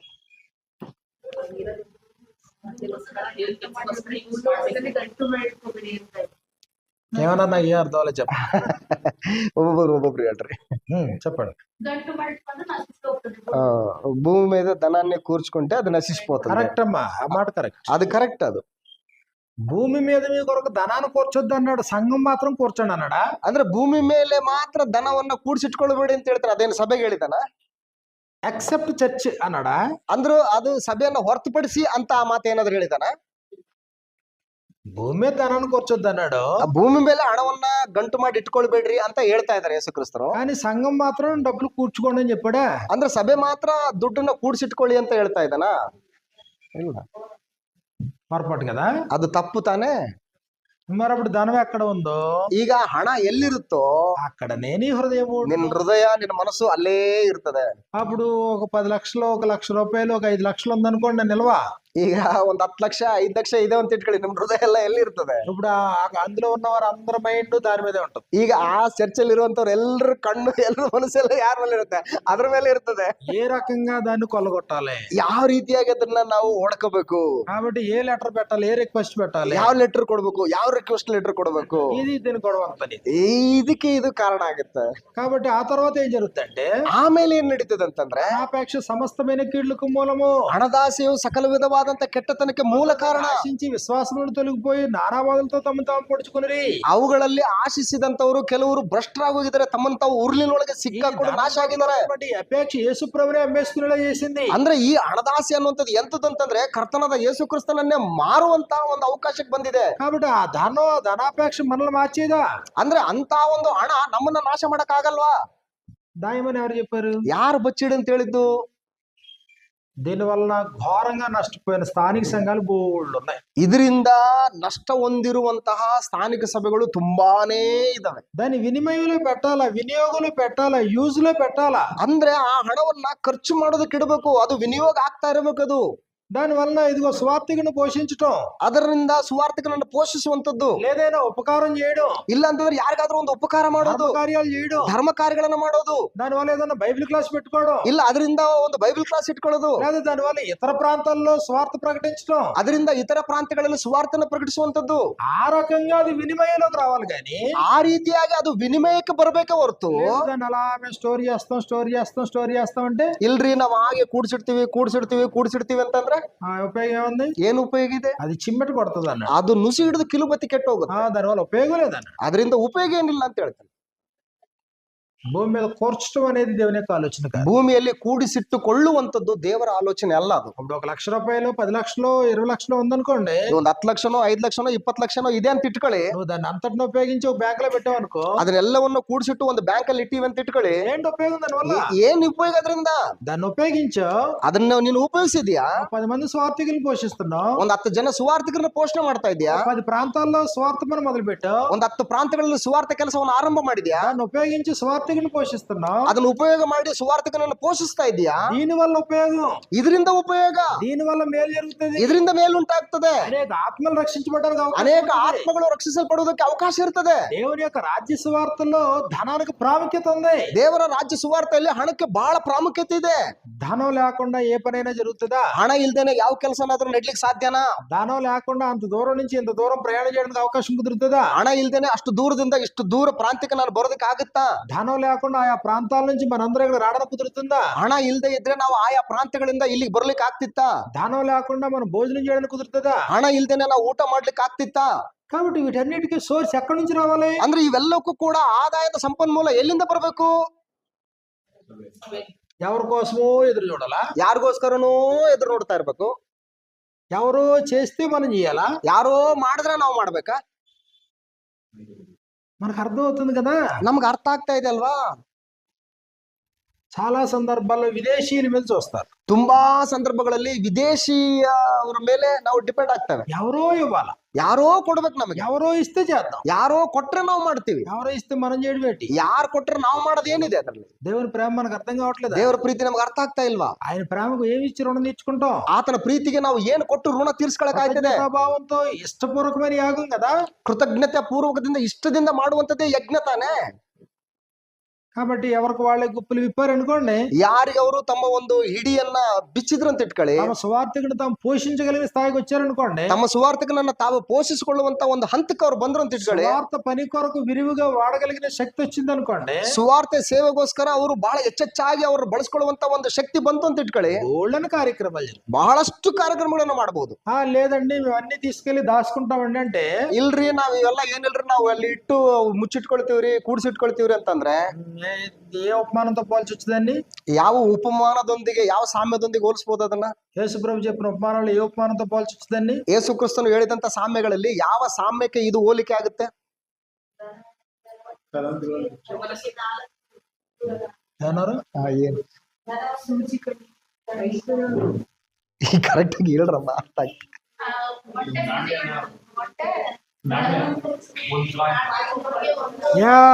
ఎవడో ఒకడు గొయ్యి తవ్వి అందులో దాచిపెట్టాడు కదా. ಅಂದ್ರೆ ಕೊಟ್ಟಂತ ತಲಾಂತಗಳಲ್ಲಿ ಒಂದು ತಗೊಂಡು ಹೋಗ್ಬಿಟ್ಟು ಏನ್ ಮಾಡ್ತಾನೆ ಅಲ್ಲಿ? ಹೋಗಿ ಬಚ್ಚಿಡ್ತಾನೆ ಅಲ್ಲಿ. 5 ఇచ్చిన వాడు 5తో 5 సంపాదించాడు. 5 ಕೊಟ್ಟವುಗಳಲ್ಲಿ 5 ಈಸ್ಕೊಂಡವನು 5ಕ್ಕೆ 5 ಸಂಪಾದನೆ ಮಾಡಿದ್ದಾನೆ. 2 పొందిన వాడు 2తో ఇంకో 2 సంపాదించాడు. 2 ಹೊಂದಿದಂತವನು 2ಕ್ಕೆ ಇನ್ನೆರಡನ್ನ ಸೇರ್ಸ್ ಮಾಡಿದ್ದಾನೆ. ఒకటోనోడు ఏం చేశాడు? 1 ಕೊಟ್ಟಿರ್ತಕ್ಕಂತ 1 ಪಡ್ಕೊಂಡವನು ಏನ್ ಮಾಡಿದಾನೆ? తీసుకెళ్లి గొయ్యి తవ్వి అందులో పెట్టి పాతి పెట్టాడు. ಅದನ್ನ ತಗೊಂಡೋಗಿ ತೋಡಿ ಹಳ್ಳ ತೋಡಿ ಅದ್ರೊಳಗೆ ಮುಚ್ಚಾಕ್ಬಿಟ್ಟ. యజమాని వచ్చిన తర్వాత ఏమన్నాడు? ಈಗ ಯಜಮಾನ ಬಂದಾಗ ಏನಂತ? సోమరివైన చెడ్డదాసుడ, ಅಯ್ಯೋ ಸೋಮಾರಿ ಆದಂತ ಕೆಟ್ಟ ಆಳ ನೀನು. మనకి ఇవ్వబడిన సామర్థ్యం దాయిడువా? ಅಂದ್ರೆ ನಮಗೆ ಕೊಟ್ಟಂತ ಒಂದು ತಲಾಂತು ಸಾಮರ್ಥ್ಯವನ್ನ ನಾವು ಮುಚ್ಚಿಡ್ಬೇಕಾ? నీ సామర్థ్యాన్ని దాచిపెడతావా? ನಿನ್ನ ಸಾಮರ್ಥ್ಯವನ್ನ ನೀನು ಮುಚ್ಚಿಡ್ತೀಯಾ? సామర్థ్యాన్ని ఉపయోగించు. ನೀನು ಕೊಟ್ಟಂತ ಸಾಮರ್ಥ್ಯವನ್ನ ನೀನು ಉಪಯೋಗಿಸ್ಕೋ. బోల్డంత ప్రపంచం అంత ತುಂಬಾ ವಿಶಾಲವಾದಂತ ಪ್ರಪಂಚ ಇದೆ. నశించిపోతున్న ఆత్మలు అనేకమైనవి ఉన్నాయి. ನಶಿಸಿ ಹೋಗ್ತಕ್ಕಂತ ಆತ್ಮಗಳು ಬಹಳಷ್ಟಿದಾವೆ. అలాంటి వారి వరకు స్వార్థ వెళ్ళాలంటే, ಅಂತವರಿಗೋಸ್ಕರ ಸುವಾರ್ತೆ ಹೊರಟೋಗ್ಬೇಕು ಅಂತಂದ್ರೆ ఎవరికి వారే విరివిగా దైవ ధనాన్ని ఉపయోగించాలి. ಅವರಿಗವರೇ ತಮ್ಮಿಷ್ಟಾನುಸಾರವಾಗಿ ತಮ್ಮ ಹಿಡಿತಗಳನ್ನ ಬಿಚ್ಚಿ ಕೆಲಸ ಮಾಡ್ಬೇಕಾಗಿದೆ. ప్రీతికరం ఇష్టమనేని యాగం అది. ಅದು ದೇವರಿಗೆ ಪ್ರೀತಿಕರ, ದೇವರಿಗೆ ಇಷ್ಟವಾದಂತ ಯಜ್ಞ ಅದು. పరిశుద్ధులందరూ కూడుకున్నారు. ಪರಿಶುದ್ಧರೆಲ್ಲರೂ ಕೂಡ್ಕೊಂಡು ಬಂದಿದ್ದೇವೆ. సజీవ యాగంగా తమ దేహాలని సమర్పించుకున్నారు. ಸಜೀವ ಯಜ್ಞವನ್ನಾಗಿ ತಮ್ಮ ತಮ್ಮ ದೇಹಗಳನ್ನು ದೇವರಿಗೆ ಅರ್ಪಿಸಿಕೊಂಡಿದ್ದಾರೆ. ఆత్మతో సత్యంతో ఆయన ఆరాధిస్తున్నారు. ಆತ್ಮದಿಂದಲೂ ಸತ್ಯದಿಂದಲೂ ಆತನನ್ನು ಆರಾಧಿಸ್ತಾ ಇದ್ದಾರೆ. వాక్యానుసారంగా కార్యక్రమాలు జరుగుతున్నాయి. ವಾಕ್ಯಾನುಸಾರವಾಗಿ ಕಾರ್ಯಕ್ರಮಗಳು ನಡೀತಾ ಇದ್ದಾವೆ. ఇదిగో తమకున్నటువంటి ధనంలో నుండి దేవునికి ఉపకారకులు సమర్పించారు. ತಮಗಿರ್ತಕ್ಕಂತ ಹಣದಲ್ಲಿ ದೇವರಿಗೆ ಕಾಣಿಕೆಯನ್ನು ಸಮರ್ಪಿಸ್ತಾ ಇದ್ದಾರೆ. సువార్తికను పోషించడానికి, ಸುವಾರ್ತಿಕನನ್ನು ಪೋಷಿಸುವುದಕ್ಕೆ, ధర్మ కార్యక్రమాలు మిగిలిన కార్యక్రమాలు చేయడం, ಪರೋಪಕಾರವನ್ನ ಧರ್ಮ ಕಾರ್ಯಕ್ರಮವನ್ನ ಉಳಿದ ಕಾರ್ಯಕ್ರಮಗಳು ಮಾಡೋದಕ್ಕೋಸ್ಕರ. అది చేయలేకపోతే, ಅದು ಮಾಡದೇ ಇದ್ರೆ అప్పుడు ఆ స్థానాన్ని ఎవరు భర్తీ చేయాలా? ಈಗ ಆ ಸ್ಥಾನವನ್ನ ಯಾರು ತುಂಬಬೇಕು? చాలా సందర్భాల్లో సువార్థికుల పరిస్థితి దీనావస్థగా కనబడుతుంది. ತುಂಬಾ ಸಂದರ್ಭಗಳಲ್ಲಿ ಸುವಾರ್ಥಿಕರ ಒಂದು ಪರಿಸ್ಥಿತಿಗಳು ಬಹಳ ಒಂದು ದೀನವಾಗಿ ಕಾಣಿಸ್ತವೆ. కాబట్టి వాళ్ళు స్వార్థ పని చేస్తారు. ಅವರು ಸುವಾರ್ಥ ಕೆಲಸ ಮಾಡ್ತಾರೆ. వారు బ్రతకాలంటే ఎవరో డబ్బులు ఇవ్వాలి. ಅವರು ಜೀವಿಸ್ಬೇಕಂತಂದ್ರೆ ಯಾರೋ ಹಣ ಕೊಡ್ಬೇಕು. పని చేసేది ఇక్కడ, ಕೆಲಸ ಮಾಡೋದು ಇಲ್ಲಿ, ఎదురు చూసేది ఇంకో వ్యక్తి దగ్గర. ಎದುರು ನೋಡ್ತಕ್ಕಂಥದ್ದು ಯಾರೋ ಇನ್ನೊಬ್ಬ ವ್ಯಕ್ತಿನ. అది ఎలాగది? ಅದೇಂಗಾಗ್ತದೆ ಅದು? పని చేసేవాడు జీతానికి పోతాడు కదా. ಆ ಕೆಲಸ ಮಾಡ್ತಕ್ಕಂಥವನು ಸಂಬಳಕ್ಕೆ ಯೋಗ್ಯನು ತಾನೆ. నువ్వు ఎక్కడ పని చేస్తున్నావు అక్కడ జీతం పుచ్చుకోవాలి కదా. ನೀನ್ ಎಲ್ಲಿ ಕೆಲಸ ಮಾಡ್ತೀಯೋ ಅಲ್ಲಿ ಸಂಬಳ ತಗೋಬೇಕು ತಾನೆ. పని చేసేది ఒకటే, జీతం పుచ్చుకునేది ఇంకో చోట. ಕೆಲಸ ಮಾಡೋದು ಒಂದ್ ಕಡೆ, ಸಂಬಳ ತಗೊಳ್ಳೋದು ಇನ್ನೊಂದ್ ಕಡೆ. అది కరెక్ట్ ఆలోచన కాదు. ಅದು కరెక్ಟ್ ಆದಂತ ಆಲೋಚನೆ ಅಲ್ಲ. కాబట్టి ఒకవేళ సంఘ సభ్యులు 10 మందే ఉన్నారనుకోండి, ಒಂದು ವೇಳೆ ಸಭೆಯಲ್ಲಿರುವಂತ ಸದಸ್ಯರು ಕೇವಲ 10 ಜನನೇ ಇದಾರಂತ ಇಟ್ಕೊಳ್ಳಿ. 10 మంది సంఘ సభ్యులు అనుకోండి, 10 ಜನ ಸದಸ್ಯರು ಇದಾರಂತ ಇಟ್ಕೊಳ್ಳಿ ಚರ್ಚಲ್ಲಿ. ఒక సువార్థికుడు అనుకోండి, ಒಬ್ಬ ಸುವಾರ್ಥಿಕನಂತ ಅನ್ಕೊಳ್ಳಿ. వీళ్ళందరికీ ఏం అర్థం అవ్వాలంటే, ಇವ್ರೆಲ್ರಿಗೆ ಏನ್ ಅರ್ಥ ಆಗ್ಬೇಕು ಅಂತಂದ್ರೆ, మేమందరం కలిసి సువార్థికుడిని పోషించాలి. ನಾವೆಲ್ಲರೂ ಸೇರಿ ಸುವಾರ್ಥಿಕನನ್ನ ಪೋಷಿಸ್ಬೇಕು. అది ಅದು లేదు 10 మంది కాదు, ఒకవేళ 5గురే అనుకోండి, సంఘ సభ్యులు 5గురే అనుకోండి, ಇಲ್ಲ 10 ಜನ ಎಲ್ಲ ಬರೀ 5 ಜನ ಇದೀವಿ ಅಂತ ಇಟ್ಕೊಳ್ಳಿ. 5గురు కలిసి సువార్థికుడిని పోషించాలి. 5 ಜನ ಸೇರಿ ಸುವಾರ್ಥಿಕನನ್ನ ಪೋಷಿಸ್ಬೇಕು. లేదు ఒకవేళ సంఘం పెరుగు 20 మంది అయ్యారు అనుకోండి, ಇಲ್ಲ ಸಭೆ ಸದಸ್ಯರು ಒಂದು 20 ಜನ ಆದ್ರು ಅಂತ ಇಟ್ಕೊಳ್ಳಿ. ఒకవేళ ఆదాయం ఇంకా పెరిగింది అనుకోండి, ಆದಾಯ ಇನ್ನೂ ಜಾಸ್ತಿ ಆಯ್ತು ಅಂತ ಇಟ್ಕೊಳ್ಳಿ. సువార్థికుడిని పోషించు ప్రాథమికంగా. ಸುವಾರ್ಥಿಕನನ್ನ ಪ್ರಾಥಮಿಕವಾಗಿ ನೀವು ಪೋಷಣೆ ಮಾಡಿ, పోషించగా ఇంకా మిగిలిన ఉందనుకోండి, ಆತನ ಪೋಷಿಸಿದ ಮೇಲೆ ಇನ್ನೂ ಉಳಿಕೆ ಆಗಿರ್ತದಿರ್ತದಲ್ಲ, ಉಳಿದಿರೋದು దైవికమైన కార్యక్రమాలు చేయి, ಇನ್ನೂ ಅನೇಕ ಕಾರ್ಯಕ್ರಮಗಳನ್ನು ಮಾಡು. అది పరిస్థితి. ಅದು ಪರಿಸ್ಥಿತಿ. అది లేనప్పుడు, ಅದು ಇಲ್ಲದೆ ಇದ್ದಾಗ పరిస్థితి ఎలా ఉంటుంది? ಪರಿಸ್ಥಿತಿ ಹೆಂಗಿರ್ತದೆ? ప్రభు కోరాడు, ಕರ್ತನು ಕೋರ್ತಾ ಇದ್ದಾರೆ, ప్రాణమును సహా ద్వేషింపకుంటే నా శిష్యుడు కాడు. ತನ್ನ ಪ್ರಾಣವನ್ನು ಹಗೆ ಮಾಡದಿದ್ದರೆ ಅವನು ನನ್ನ ಶಿಷ್ಯನಾಗಲಾರನು. అంటే ప్రాణం ఇవ్వడానికే సిద్ధపడి వచ్చాం. ಪ್ರಾಣವನ್ನು ಕೊಡುವುದಕ್ಕೆ ಸಿದ್ಧಗೊಂಡು ಬಂದ್ಬಿಟ್ಟಿದೀವಿ ನಾವು ಇಲ್ಲಿಗೆ. 10% ఇవ్వడం కష్టమా? ಒಂದ್ 10% ಕೊಡೋದೇನ್ ಕಷ್ಟನಾ? ప్రాణం ఇవ్వడం కష్టమా, 10% ఇవ్వడం కష్టమా? ಪ್ರಾಣ ಕೊಡೋದು ಕಷ್ಟನಾ, ದಶಮ ಭಾಗ ಕೊಡೋದು ಕಷ್ಟನಾ? ప్రాణం ఇవ్వడం కష్టమా, 15-20% ఇవ్వడం కష్టమా? ಪ್ರಾಣ ಕೊಡೋದು ಕಷ್ಟನಾ, 15% 20% ಕೊಡೋದು ಕಷ್ಟನಾ కదా. మరి దానికే సిద్ధపడి వచ్చాం కదా. ಮತ್ತೆ ಅದಕ್ಕೆ ತಾನೇ ಸಿದ್ಧವಾಗಿ ಬಂದಿದೀವಿ. ಪ್ರಾಣನು ಕೂಡ ನಾವು ಕೊಟ್ಬಿಡ್ತೀವಿ ಅಂತ ಹೇಳಿ ಪ್ರಾಣನು ಹಾಗೆ ಮಾಡಿ ಬಂದ್ಬಿಟ್ಟಿದೀವಲ್ಲ. నిజంగా మనం దానికే సిద్ధపడి వస్తే ఇది పెద్ద మ్యాటర్ కాదు. ನಿಜವಾಗಿ ನಾವು ಅದಕ್ಕೆ ಸಿದ್ಧಗೊಂಡು ಬಂದ್ರೆ ಈ 10%, 15%, 20% ಇದು ಲೆಕ್ಕನೇ ಇಲ್ಲ, ಇದು ಸಮಸ್ಯೆನೇ ಅಲ್ಲ. ಇದು చాలా మంది సువార్థికులు మాట్లాడతారు. ತುಂಬಾ ಜನ ಸುವಾರ್ಥಿಕರು ಮಾತಾಡ್ತಾರೆ, సంఘ సభ్యులు 50 మంది అండి, ಸಭೆಯಲ್ಲಿ ಚರ್ಚ್ ಮೆಂಬರ್ಸ್ಗಳು ಒಂದು 50 ಜನ ಇದಾರ್ರಿ, కానీ నేను పోషించబడతలేదు. ಆದ್ರೆ ನಾನು ಪೋಷಿಸಲ್ಪಡ್ತಾ ಇಲ್ಲ. ఫాల్ట్ ఎక్కడెక్కడ? ಎಲ್ಲಿ ತಪ್ಪು? ఫాల్ట్ ఎక్కడ జరుగుతుంది? ತಪ್ಪೆಲ್ಲಿ ನಡೀತಾ ಇದೆ? ప్రాణం పెట్టడానికి వచ్చిన వాళ్ళు కాదు. ಅಂದ್ರೆ ಅವರು ಪ್ರಾಣ ಕೊಡೋದಕ್ಕೆ ಬಂದವರಲ್ಲ. ಅವರು ప్రాణం పెట్టడానికి వచ్చిన వాళ్ళు అయితే సువార్థికుని పోషించడం పెద్ద కష్టం కాదు. ಪ್ರಾಣ ಕೊಡೋದಕ್ಕೆ ಸಿದ್ಧರಾಗಿ ಬಂದಿರತಕ್ಕಂಥವ್ರು ಒಬ್ಬ ಸುವಾರ್ಥಿಕನ ಪೋಷಣೆ ಮಾಡೋದೇನು ದೊಡ್ಡ ಕೆಲಸ ಅಲ್ಲ. యేసుప్రభు బోధ అర్థం కాలేదు. ಯೇಸುಕ್ರಿಸ್ತನ ಬೋಧನೆ ಅವ್ರಿಗೆ ಅರ್ಥ ಆಗ್ಲಿಲ್ಲ. అనేకులు జన సమూహాలను వెంబడిస్తా ఉన్నారు. ಅನೇಕ ಜನಸಮೂಹಗಳು ಕರ್ತನಾದ ಯೇಸುಕ್ರಿಸ್ತನ ಹಿಂಬಾಲಿಸ್ತಾ ಇದ್ದಾವೆ. లోకస్వార్త 14:25 నుండి ಲೂಕನ ಬರೆಸುವಾರ್ತೆ 14ನೇ ಅಧ್ಯಾಯ 25ನೇ ವಚನದಲ್ಲಿ వారి తట్టు తిరిగి, ಅವರು ಆತನು ಅವರ ಕಡೆ ನೋಡಿ, ఎవడైనను నన్ను వెంబడింపగోరిన ఎడల, ಯಾವನಾದರೂ ನನ್ನನ್ನು ಹಿಂಬಾಲಿಸುವವನಾದರೆ, తల్లిని తండ్రిని భార్యను పిల్లలను అన్నదమ్ములను అక్కచెల్లెలను చివరికి తన ప్రాణం సహా ద్వేషింపకుండా శిష్యుడు కాడని చెప్పి, ಅವನು ತಂದೆ ತಾಯಿಗಳನ್ನಾಗಲಿ, ಅಕ್ಕ ತಂಗಿಯರಾಗಲಿ, ಅಣ್ಣ ತಮ್ಮಂದ್ರನ್ನಾಗಲಿ, ಹೆಂಡತಿಯನ್ನಾಗಲಿ, ಮಕ್ಕಳನ್ನಾಗಲಿ, ಭೂಮಿಯನ್ನಾಗಲಿ ಬಿಟ್ಟು ಬಿಟ್ರೆ ಅವನು ನನಗೆ ಯೋಗ್ಯನಾಗಿರ್ತಾನೆ ಅಂತ. అలాంటి వాడు నాకు శిష్యుడు, ಅಂತವನು ನನಗೆ ಶಿಷ್ಯನು. అంటే ప్రాణం కూడా పెట్టడానికి సిద్ధపడమన్నాడు కదా. ಪ್ರಾಣವನ್ನು ಕೂಡ ಕೊಡುವುದಕ್ಕೂ ನೀನು ಇಷ್ಟಪಡು, ಸಿದ್ಧನಾಗು ಅಂತ ಹೇಳ್ತಾ ಇದ್ದಾನಲ್ವಾ. ఇక్కడ ఆరాధనలో నీ ప్రాణం అవసరం లేదు. ಇಲ್ಲಿ ಆರಾಧನೆಯಲ್ಲಿ ನಿನ್ನ ಪ್ರಾಣ ಅವಶ್ಯಕತೆ ಇಲ್ಲ, రక్తం చిందించాల్సిన పని లేదు, ನೀನ್ ರಕ್ತ ಸುರಿಸುವಂತದ್ದು ಅವಶ್ಯಕತೆ ಇಲ್ಲ. దేవుడు నీకు అనుగ్రహించిన శక్తి సామర్థ్యంలో, ದೇವರು ನಿನಗೆ ಅನುಗ್ರಹಿಸಿದಂತ ಶಕ್ತಿ ಸಾಮರ್ಥ್ಯಗಳಲ್ಲಿ విరివిగా ధారాళంగా నువ్వు ఇవ్వగలిగితే, ನೀನು ಹೆಚ್ಚಾಗಿ ಧಾರಾಳವಾಗಿ ಮನಸ್ಸು ಬಿಚ್ಚಿ ಕೊಡೋದಾದ್ರೆ అనేకమైన గొప్ప కార్యాలు జరుగుతాయి. ಅನೇಕ ದೊಡ್ಡ ದೊಡ್ಡ ಕಾರ್ಯಕ್ರಮಗಳು ನಡೆದೋಗ್ತವೆ. ముందుగా సిద్ధపరిచిన సత్క్రియలు చేయడానికే కదా క్రీస్తు ప్రభు మనల్ని కరుణించాడు. ಕ್ರಿಸ್ತನಲ್ಲಿ ಮೊದಲೇ ಸಿದ್ಧಪಡಿಸಲ್ಪಟ್ಟಂತ ಸತ್ಕಾರ್ಯಗಳನ್ನು ಮಾಡುವುದಕ್ಕೋಸ್ಕರನೇ ತಾನೇ ಇವತ್ತು ದೇವರು ನಮ್ಮನ್ನು ಕರೆದಿರೋದು. ఎఫెసీ పత్రిక 2:10 ముందుగా సిద్ధపరిచిన సత్క్రియలు చేయడానికి మనం కనికరించబడ్డా ఉన్నాడు. ಎಫೆಸ ಪತ್ರಿಕೆ 2ನೇ ಅಧ್ಯಾಯ 10ನೇ ವಚನದಲ್ಲಿ ನೀವು ನೂತನ ಸೃಷ್ಟಿ ಸತ್ಕಾರ್ಯಗಳನ್ನು ಮಾಡುವುದಕ್ಕಾಗಿಯೇ ನೀವು ಕ್ರಿಸ್ತನಲ್ಲಿ ಮೊದಲೇ ಸೃಷ್ಟಿಸಲ್ಪಟ್ಟಿದ್ರಿ ಅಂತ ಹೇಳ್ತಾ ಇದ್ದಾನೆ. కాబట్టి ఆ కార్యక్రమం జరిగించాలా, ಆ ಕಾರ್ಯಕ್ರಮವನ್ನು ನಡೆಸಬೇಕು. నేను పోషించబడతాను ನಾನು ಪೋಷಿಸಲ್ಪಡ್ತೇನೆ మా స్థానిక సంఘం ನನ್ನ ಸ್ಥಾನಿಕ ಸಭೆ ಮೂಲಕ. ఇంట్లో రైస్ కొనే పనే ఉండదు. ಮನೆಯಲ್ಲಿ ರೈಸ್ ಕೊಂಡ್ಕೊಳ್ಳುವಂತ ಅವಶ್ಯಕತೆ ಇಲ್ಲ. మాకు ఇద్దరు సహోదరులు ఉంటారు. ಇಬ್ಬರು ಸಹೋದರಿಯರು ಇರ್ತಾರೆ. రైస్ ఎప్పుడైపోతే అప్పుడు ರೈಸ್ ಯಾವಾಗ ಮುಗಿದೋಗುತ್ತೋ ಅವಾಗ ಅವರು జస్ట్ ఫోన్ చేస్తే ಜಸ್ಟ್ ಒಂದು ಕಾಲ್ ಮಾಡಿದ್ರೆ ఒక 25 kgs రైస్ తీసుకొచ్చి ఇంట్లో పెట్టేస్తారు. 25 kg ಬ್ಯಾಗ್ ರೈಸ್ ಕೊಂಡ್ಕೊಂಡು ತನ್ನ ಮನೇಲಿ ಇಟ್ಟು ಹೋಗ್ಬಿಡ್ತಾರೆ. రైస్ కొనే పనే లేదు. ರೈಸ್ ಕೊಂಡ್ಕೊಳ್ಳುವಂತ ಅವಶ್ಯಕತೆ ಇಲ್ಲ. అది వాళ్ళు గొప్ప భాగ్యంగా భావిస్తారు. ಅದು ತಮ್ಮ ದೊಡ್ಡ ಭಾಗ್ಯ ಅಂತೇಳಿ ಅವರು ನೆನೆಸ್ತಾರೆ. ಅವರು స్వార్థికుడికి భోజనం పెట్టడం మహా ఆనందంగా భావిస్తారు. ಸುವಾರ್ಥಿಕನಿಗೆ ಒಂದೊಪ್ಪತ್ತು ಊಟ ಹಾಕುವಂತದ್ದು ದೊಡ್ಡ ಭಾಗ್ಯ ಅಂತೇಳಿ ನೆನೆಸ್ತಾರೆ ಅವರು. ఎప్పుడైనా దైవికమైన పనుల్లో సహకరించడం అదొక గొప్ప కృపగా భావిస్తారు. ಯಾವಾಗಲಾದ್ರೂ ಸರಿನೇ ದೈವಿಕವಾದಂತ ಕಾರ್ಯಕ್ರಮಗಳಲ್ಲಿ ಪಾಲುಗಾರರಾಗಿ ಸೇವೆ ಮಾಡುವಂತದ್ದು ದೊಡ್ಡ ಭಾಗ್ಯ ಅಂತ ನೆನೆಸ್ತಾರೆ. ఎంత దూరమైనా ఎన్ని ప్రాంతాలైనా విలువగా తిరగలిగిన అవకాశం దొరుకుతుందంటే ಎಷ್ಟು ದೂರ ಆದ್ರೂ ಸರಿ, ಎಷ್ಟು ಪ್ರಾಂತ್ಯದವರೆಗೆ ಸರಿ ತಿರುಗಿ ನಿನ್ನ ಸುವಾರ್ಥ ಸೇವೆ ಮಾಡ್ತೀನಿ ಅನ್ನುವಂತ ಭಾಗ್ಯ ನಿನಗೆ ಸಿಗ್ತದೆ ಅಂತಂದ್ರೆ స్థానిక సంఘం యొక్క సహకారం లేకుండా సాధ్యమా? ಸ್ಥಾನಿಕ ಸಭೆ ಸಹಕಾರ ಇಲ್ದೇನೆ ಇದೆಲ್ಲ ಸಾಧ್ಯ ಆಗುತ್ತಾ? వారి పిసినితనంగా ఉంటే సాధ్యమవుతుందా? ಅವರು ಜಿಪುಣತನದಿಂದ ಇದ್ರೆ ಇದೆಲ್ಲ ಆಗುತ್ತಾ? కాబట్టి మర్చిపోవద్దు, ಆದ್ರಿಂದ ಮರಿಬೇಡಿ, ఉపకార ద్రవ్యం ప్రాముఖ్యమైంది, ಉಪಕಾರ ದ್ರವ್ಯ ಅನ್ನುವಂಥದ್ದು ಬಹಳ ಮುಖ್ಯ, కానుకలు ప్రాముఖ్యమైనవి, ಕಾಣಿಕೆಗಳು ಬಹಳ ಮುಖ್ಯ. సువార్థికుడు సువార్త వలన పోషించబడాలనేది ప్రాముఖ్యమైంది. ಸುವಾರ್ಥಿಕನು ಸುವಾರ್ತೆಯಿಂದ ಜೀವನ ನಡೆಸಬೇಕನ್ನುವಂಥದ್ದು ಬಹಳ ಮುಖ್ಯ. లేదు మా సువార్థికుడు మా దగ్గర పని చేయాలి కానీ వేరే వాళ్ళు సహాయం చేయాలి అనుకుంటే, ಇಲ್ಲ ನಮ್ ಸುವಾರ್ಥಿಕ ನಮ್ಮಲ್ಲಿ ಕೆಲಸ ಮಾಡ್ಬೇಕು, ಬೇರೆಯವರ ಬಳಿಯಲ್ಲಿ ಆತ ಸಹಾಯ ಪಡ್ಕೊಳ್ಬೇಕು ಅಂತಂದ್ರೆ సువార్థికుడు స్వేచ్ఛను కోల్పోతున్నాడు. ಆವಾಗ ಸುವಾರ್ಥಿಕನು ತನ್ನ ಸ್ವಾತಂತ್ರ್ಯವನ್ನ ಕಳ್ಕೊಂಡ್ಬಿಡ್ತಾನೆ.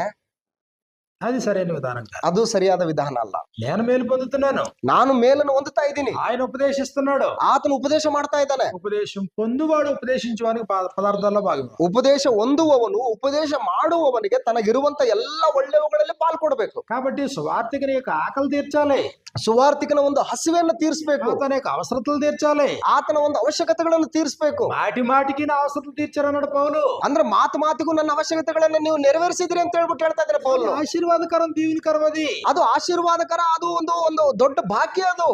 కాబట్టి పరిశుద్ధులుగా తీర్చబడినటువంటి వారు, ಪರಿಶುದ್ಧರೆಂಬುದಾಗಿ ನಿರ್ಣಯಿಸಲ್ಪಟ್ಟಂತವರು, రాకుండా వాళ్ళు 10 మంది అయినా 100 మంది అయినా, ಅವರು 100 ಜನ ಆದ್ರೂ ಸರಿನೇ, 10 ಜನ ಆದ್ರೂ ಸರಿನೇ, వారందరూ కూడా ಅವರೆಲ್ಲರೂ ಕೂಡ తమ శక్తి సామర్థ్యంలో నుంచి కృతజ్ఞతాపూర్వకముగా ತಮ್ಮ ಶಕ್ತಿ ಸಾಮರ್ಥ್ಯಗಳಿಗೆ ಅನುಸಾರವಾಗಿ ಕೃತಜ್ಞತಾ ಪೂರ್ವಕದಿಂದ దేవునికి ప్రీతికరం ఇష్టమైన యాగం చేయాలి. ದೇವರಿಗೆ ಪ್ರೀತಿಕರವಾಗಿ ಇಷ್ಟವಾದ ಯಜ್ಞವನ್ನಾಗಿ ತಮ್ಮನ್ನು ಸಮರ್ಪಿಸಿಕೊಂಡ್ರೆ, అర్పించటం, ಬಲಿಗಳನ್ನು ಅರ್ಪಿಸುವಂತದ್ದು. మనం ముగింపుకు వచ్చాం.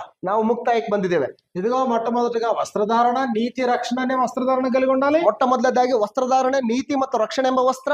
2 ధూపం వేయడం. ಎರಡನೇದ್ದು ಧೂಪ ಹಾಕುವಂತದ್ದು. 3 స్తుతి బలి అర్పించటం. 3ನೇದ್ದು ಸ್ತುತಿ ಬಲಿಯನ್ನು ಅರ್ಪಿಸುವಂತದ್ದು. 4 వాక్యోపదేశం. 4ನೇದ್ದು ವಾಕ್ಯೋಪದೇಶ. 5 ప్రభురాత్రి భోజనం. 5ನೇದಾಗಿ ಕರ್ತನ ರಾತ್ರಿ ಭೋಜನ.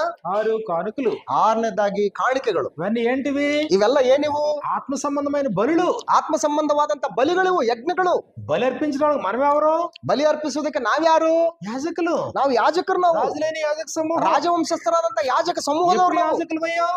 ಹೇಗೆ ನಾವು ಯಾಜಕರಾಗಿದ್ದೀವಿ? ఆయన మనల్ని అభిషేకించాడు. ಆತನು ನಮ್ಮನ್ನು ಅಭಿಷೇಕ ಮಾಡಿದ್ದಾನೆ. అభిషేక్తుని వల్ల మనం ఆత్మను పొందాం. ಅಭಿಷೇಕ ಮಾಡಿದ ಆತನಿಂದ ಆತ್ಮನು ಹೊಂದಿದ್ದೇವೆ. పాపులమైన మనం పరిశుద్ధ జనమయ్యాం. ಪಾಪಿಗಳಾದಂತ ನಾವುಗಳು ಪರಿಶುದ್ಧ ಜನರಾಗಿದ್ದೇವೆ. దేవునికి ఇష్టమైనటువంటి ప్రజలయ్యాం. ದೇವರಿಗೆ ಇಷ್ಟರಾಗಿರ್ತಕ್ಕಂಥ ಪ್ರಜೆಗಳಾಗಿದ್ದೇವೆ. ఆయనతో నిబంధన చేసుకున్నాం. ಆತನೊಟ್ಟಿಗೆ ಒಡಂಬಡಿಕೆಯನ್ನು ಮಾಡ್ಕೊಂಡಿದ್ದೇವೆ. ఆయన మన తండ్రి, ಆತನು ನಮಗೆ ತಂದೆ, మనం ఆయన బిడ్డలం. ನಾವು ಆತನ ಮಕ್ಕಳು.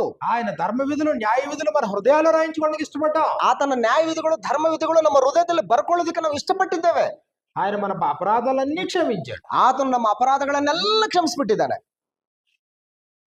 కాబట్టి ఎక్కడైతే దేవుడిని ఇష్టపడేటువంటి ప్రజలు ఉన్నారో, ಎಲ್ಲೆಲ್ಲಿ ಆದ್ರೂ ಸರಿನೇ ದೇವರನ್ನ ಇಷ್ಟಪಡ್ತಕ್ಕಂಥ ಜನರಿದಾರೋ, ఆ ఇష్టపడేటువంటి ప్రజలందరూ ఒక చోట కూర్చుని, ಆ ಇಷ್ಟಪಡುವಂತ ಜನಗಳೆಲ್ಲರೂ ಕೂಡ ಒಂದ್ ಕಡೆ ಕೂತ್ಕೊಂಡು దేవుడు ఏం ఆజ్ఞాపిస్తే దాన్ని చేయడం మాట ఆరాధన అంటే అంతే. ದೇವರು ಏನ್ ಹೇಳಿದನೋ ಅದನ್ನ ನಡೆಸುವಂತದ್ದೇ ಒಂದು ಆರಾಧನೆ, ಅದೇ ಕ್ರಮ. అర్థమైందా? ಅರ್ಥ ಆಯ್ತಾ? చాలా ప్రయాసపడ్డట్టున్నాం కదా. ತುಂಬಾ ಕಷ್ಟಪಟ್ರಲ್ವಾ? నిన్నటి నుంచి కూడా ನಿನ್ನೆಯಿಂದ ಕೂಡ జాగ్రత్త పరిశీలించాలి. ಬಹಳ ಎಚ್ಚರದಿಂದ ಪರಿಶೀಲನೆ ಮಾಡಿ. ఎవరిని ఆరాధిస్తున్నామో వారి అర్హత గురించి మాట్లాడదు. ಯಾರನ್ನ ಆರಾಧಿಸ್ತೀವೋ ಅವರ ಅರ್ಹತೆಗಳ ಬಗ್ಗೆ ಮಾತಾಡಬೇಡಿ. మన అర్హత ఏంటి? ನಮ್ಮ ಅರ್ಹತೆ ಏನು? నువ్వెవరో అసలు, ನೀನ್ ಯಾರು ಇಷ್ಟಕ್ಕೂ, నిన్ను ఎక్కడి వరకు తీసుకొచ్చాడు? ನಿನ್ನ ಎಲ್ಲಿವರೆಗೆ ಕರ್ಕೊಂಡ್ ಬಂದಿದ್ದಾನೆ? నీ నోటితో ఆయన స్తుతించడం ఏంటి? ನಿನ್ನ ಬಾಯಿಂದ ಆತನ ಸ್ತುತಿಸುವಂತದ್ದು ಏನದು? నీ పెదాలతో ఆయన్ని ఆరాధించడం ఏంటి? ನಿನ್ನ ತುಟಿಗಳಿಂದ ಆತನನ್ನು ಆರಾಧಿಸುವಂತದ್ದು ಎಂತದ್ದು? ఆయన దేవుడు శ్రీమంతుడు, సర్వ ప్రపంచాన్ని పోషించేవాడు. ಆತನು ದೇವರು, ಆತನು ಶ್ರೀಮಂತನು, ಸರ್ವ ಪ್ರಪಂಚವನ್ನ ಪೋಷಣೆ ಮಾಡ್ತಕ್ಕಂಥ ಪಾಲಕನ ಆತನು. నీ చేతుల మీదుగా ఉపకార ద్రవ్యాన్ని కోరడం ఏంటి? ಅಂದ್ರೆ ನಿನ್ನ ಕೈಗಳಿಂದ ಉಪಕಾರ ದ್ರವ್ಯಗಳನ್ನ ಆತನು ಕೋರುವಂತದ್ದು ಏನದು?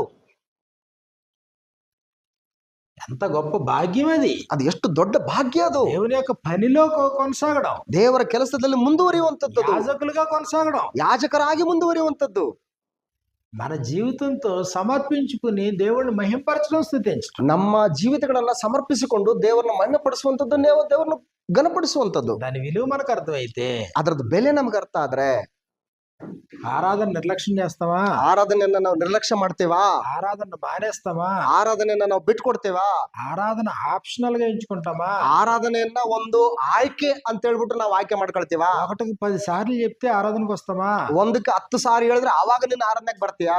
ప్రతి శనివారం సాయంత్రం ఒకసారి రిమైండ్ చేయాలా? ಪ್ರತಿ ಶನಿವಾರ ಸಂಜೆ ಟೈಮಲ್ಲಿ ನಿನ್ಗೊಂದ್ಸರಿ ರಿಮೈಂಡ್ ಮಾಡ್ಬೇಕು ಅದನ್ನ. ఒకవేళ ఆదివారం రాకపోతే మళ్ళీ సోమవారం ఇంకోసారి రిమైండ్ చేయాలా? ನೀನು ಒಂದ್ ವೇಳೆ ಭಾನುವಾರ ಬರೆದಿದ್ರೆ ನೆಕ್ಸ್ಟ್ ಸೋಮವಾರ ನಿನಗೆ ಮತ್ತೆ ಅದನ್ನ ರಿಪೀಟ್ ಮಾಡ್ಬೇಕಾ? ఏహే అవసరం, ಏನು ಅವಶ್ಯಕತೆ ಇಲ್ಲ. దాని సీరియస్నెస్ నీకు అర్థమైతే, ಅದು ನಿನಗೆ ಗಂಭೀರತೆ ನಿನ್ಗೆ ಅರ್ಥ ಆದ್ರೆ, దాని వెనకున్న ప్రేమ నీకు అర్థమైతే, ಅದ್ರ ಹಿಂದಿರ್ತಕ್ಕಂಥ ಪ್ರೀತಿ ನಿನ್ಗೆ ಅರ್ಥ ಆದ್ರೆ, ఏ స్థితిలో నుంచి ఏ స్థితిలో కూర్చొని పెట్టాడో నీకు అర్థమైతే, ನಿನ್ನ ಯಾವ ಸ್ಥಿತಿಯಿಂದ ಯಾವ ಸ್ಥಿತಿಗೆ ನಿನ್ನನ್ನು ಕೂಡಿಸಿದ್ದೇನೆ ಅನ್ನುವಂಥದ್ದು ನಿನಗೆ ಗೊತ್ತಾದ್ರೆ, నిత్యత్వం నీకు అర్థమైతే, ಶಾಶ್ವತವಾದಂತ ನಿತ್ಯ ಜೀವನ ನಿನಗೆ ಅರ್ಥ ಆದ್ರೆ, నువ్వు దానికి పరిగెడతావు. ಅದರೆಡೆಗೆ ನೀನು ಓಡೋಗ್ತೀಯ. ఆ దినము సమీపించడం మీరు చూచిన కొలది, ಆ ದಿನವು ಸಮೀಪಕ್ಕೆ ಬರ್ತಾ ಇದೆ ಎಂಬುದಾಗಿ ನಿಮಗೆ ಗೊತ್ತಾಗ್ತದೆ. చేయొచ్చు ప్రేమ చూపుటకు, సత్కార్యం చేయటకు ఒకటొకడు. ನೀವು ಹೆಚ್ಚೆಚ್ಚಾಗಿ ಒಬ್ಬರನ್ನೊಬ್ರು ಎಚ್ಚರಿಸ್ಕೊಳ್ರಿ, ಸತ್ಕಾರ್ಯಗಳನ್ನು ಮಾಡೋದಕ್ಕೆ ನೀವು ಮುಂದಾಗ್ರಿ. బతిమాలి తీసుకురాని అవసరం లేదు. ಬೇಡ್ಕೊಂಡು ನಿಮ್ಮನ್ನ ಕರ್ಕೊಂಡ್ ಬರುವಂತ ಅವಶ್ಯಕತೆ ಇಲ್ಲ. అర్థం చేసుకుంటే, ಅರ್ಥ ಮಾಡ್ಕೊಂಡ್ರೆ సాగిలు పడతావు. ನಾವು ಸಾಷ್ಟಾಂಗ ನಮಸ್ಕಾರ నీ ಮಾಡ್ಬಿಡ್ತೀವಿ. జీవితాన్ని పరిపూర్ణంగానే సమర్పించుకో. ನಿನ್ನ ಜೀವಿತವನ್ನು ಸಂಪೂರ್ಣವಾಗಿ ನೀನು ಅರ್ಪಿಸ್ಕೊಂಡ್ ಬಿಡ್ತೀಯ. అలా మన జీవితాన్ని దిద్దుకోవాలని కోరుకుంటూ, ಆ ರೀತಿಯಾಗಿ ಜೀವಿತಗಳನ್ನ ತಿದ್ದುಕೊಳ್ಬೇಕು ಎಂಬುದಾಗಿ ಕೋರ್ಕೊಳ್ತಾ, మీలో ప్రతి వారికి హృదయపూర్వకమైన కృతజ్ఞతలు. ನಿಮ್ಮಲ್ಲಿರುವಂತ ಪ್ರತಿಯೊಬ್ಬರಿಗೂ ಕೂಡ ಹೃತ್ಪೂರ್ವಕ ವಂದನೆಗಳು. దేవుని చిత్తమైతే మరొకసారి కలిసి ದೇವ್ರ ಚಿತ್ತ ಆದ್ರೆ ಮತ್ತೊಂದ್ ಸಾರಿ ಭೇಟಿ. అందరికీ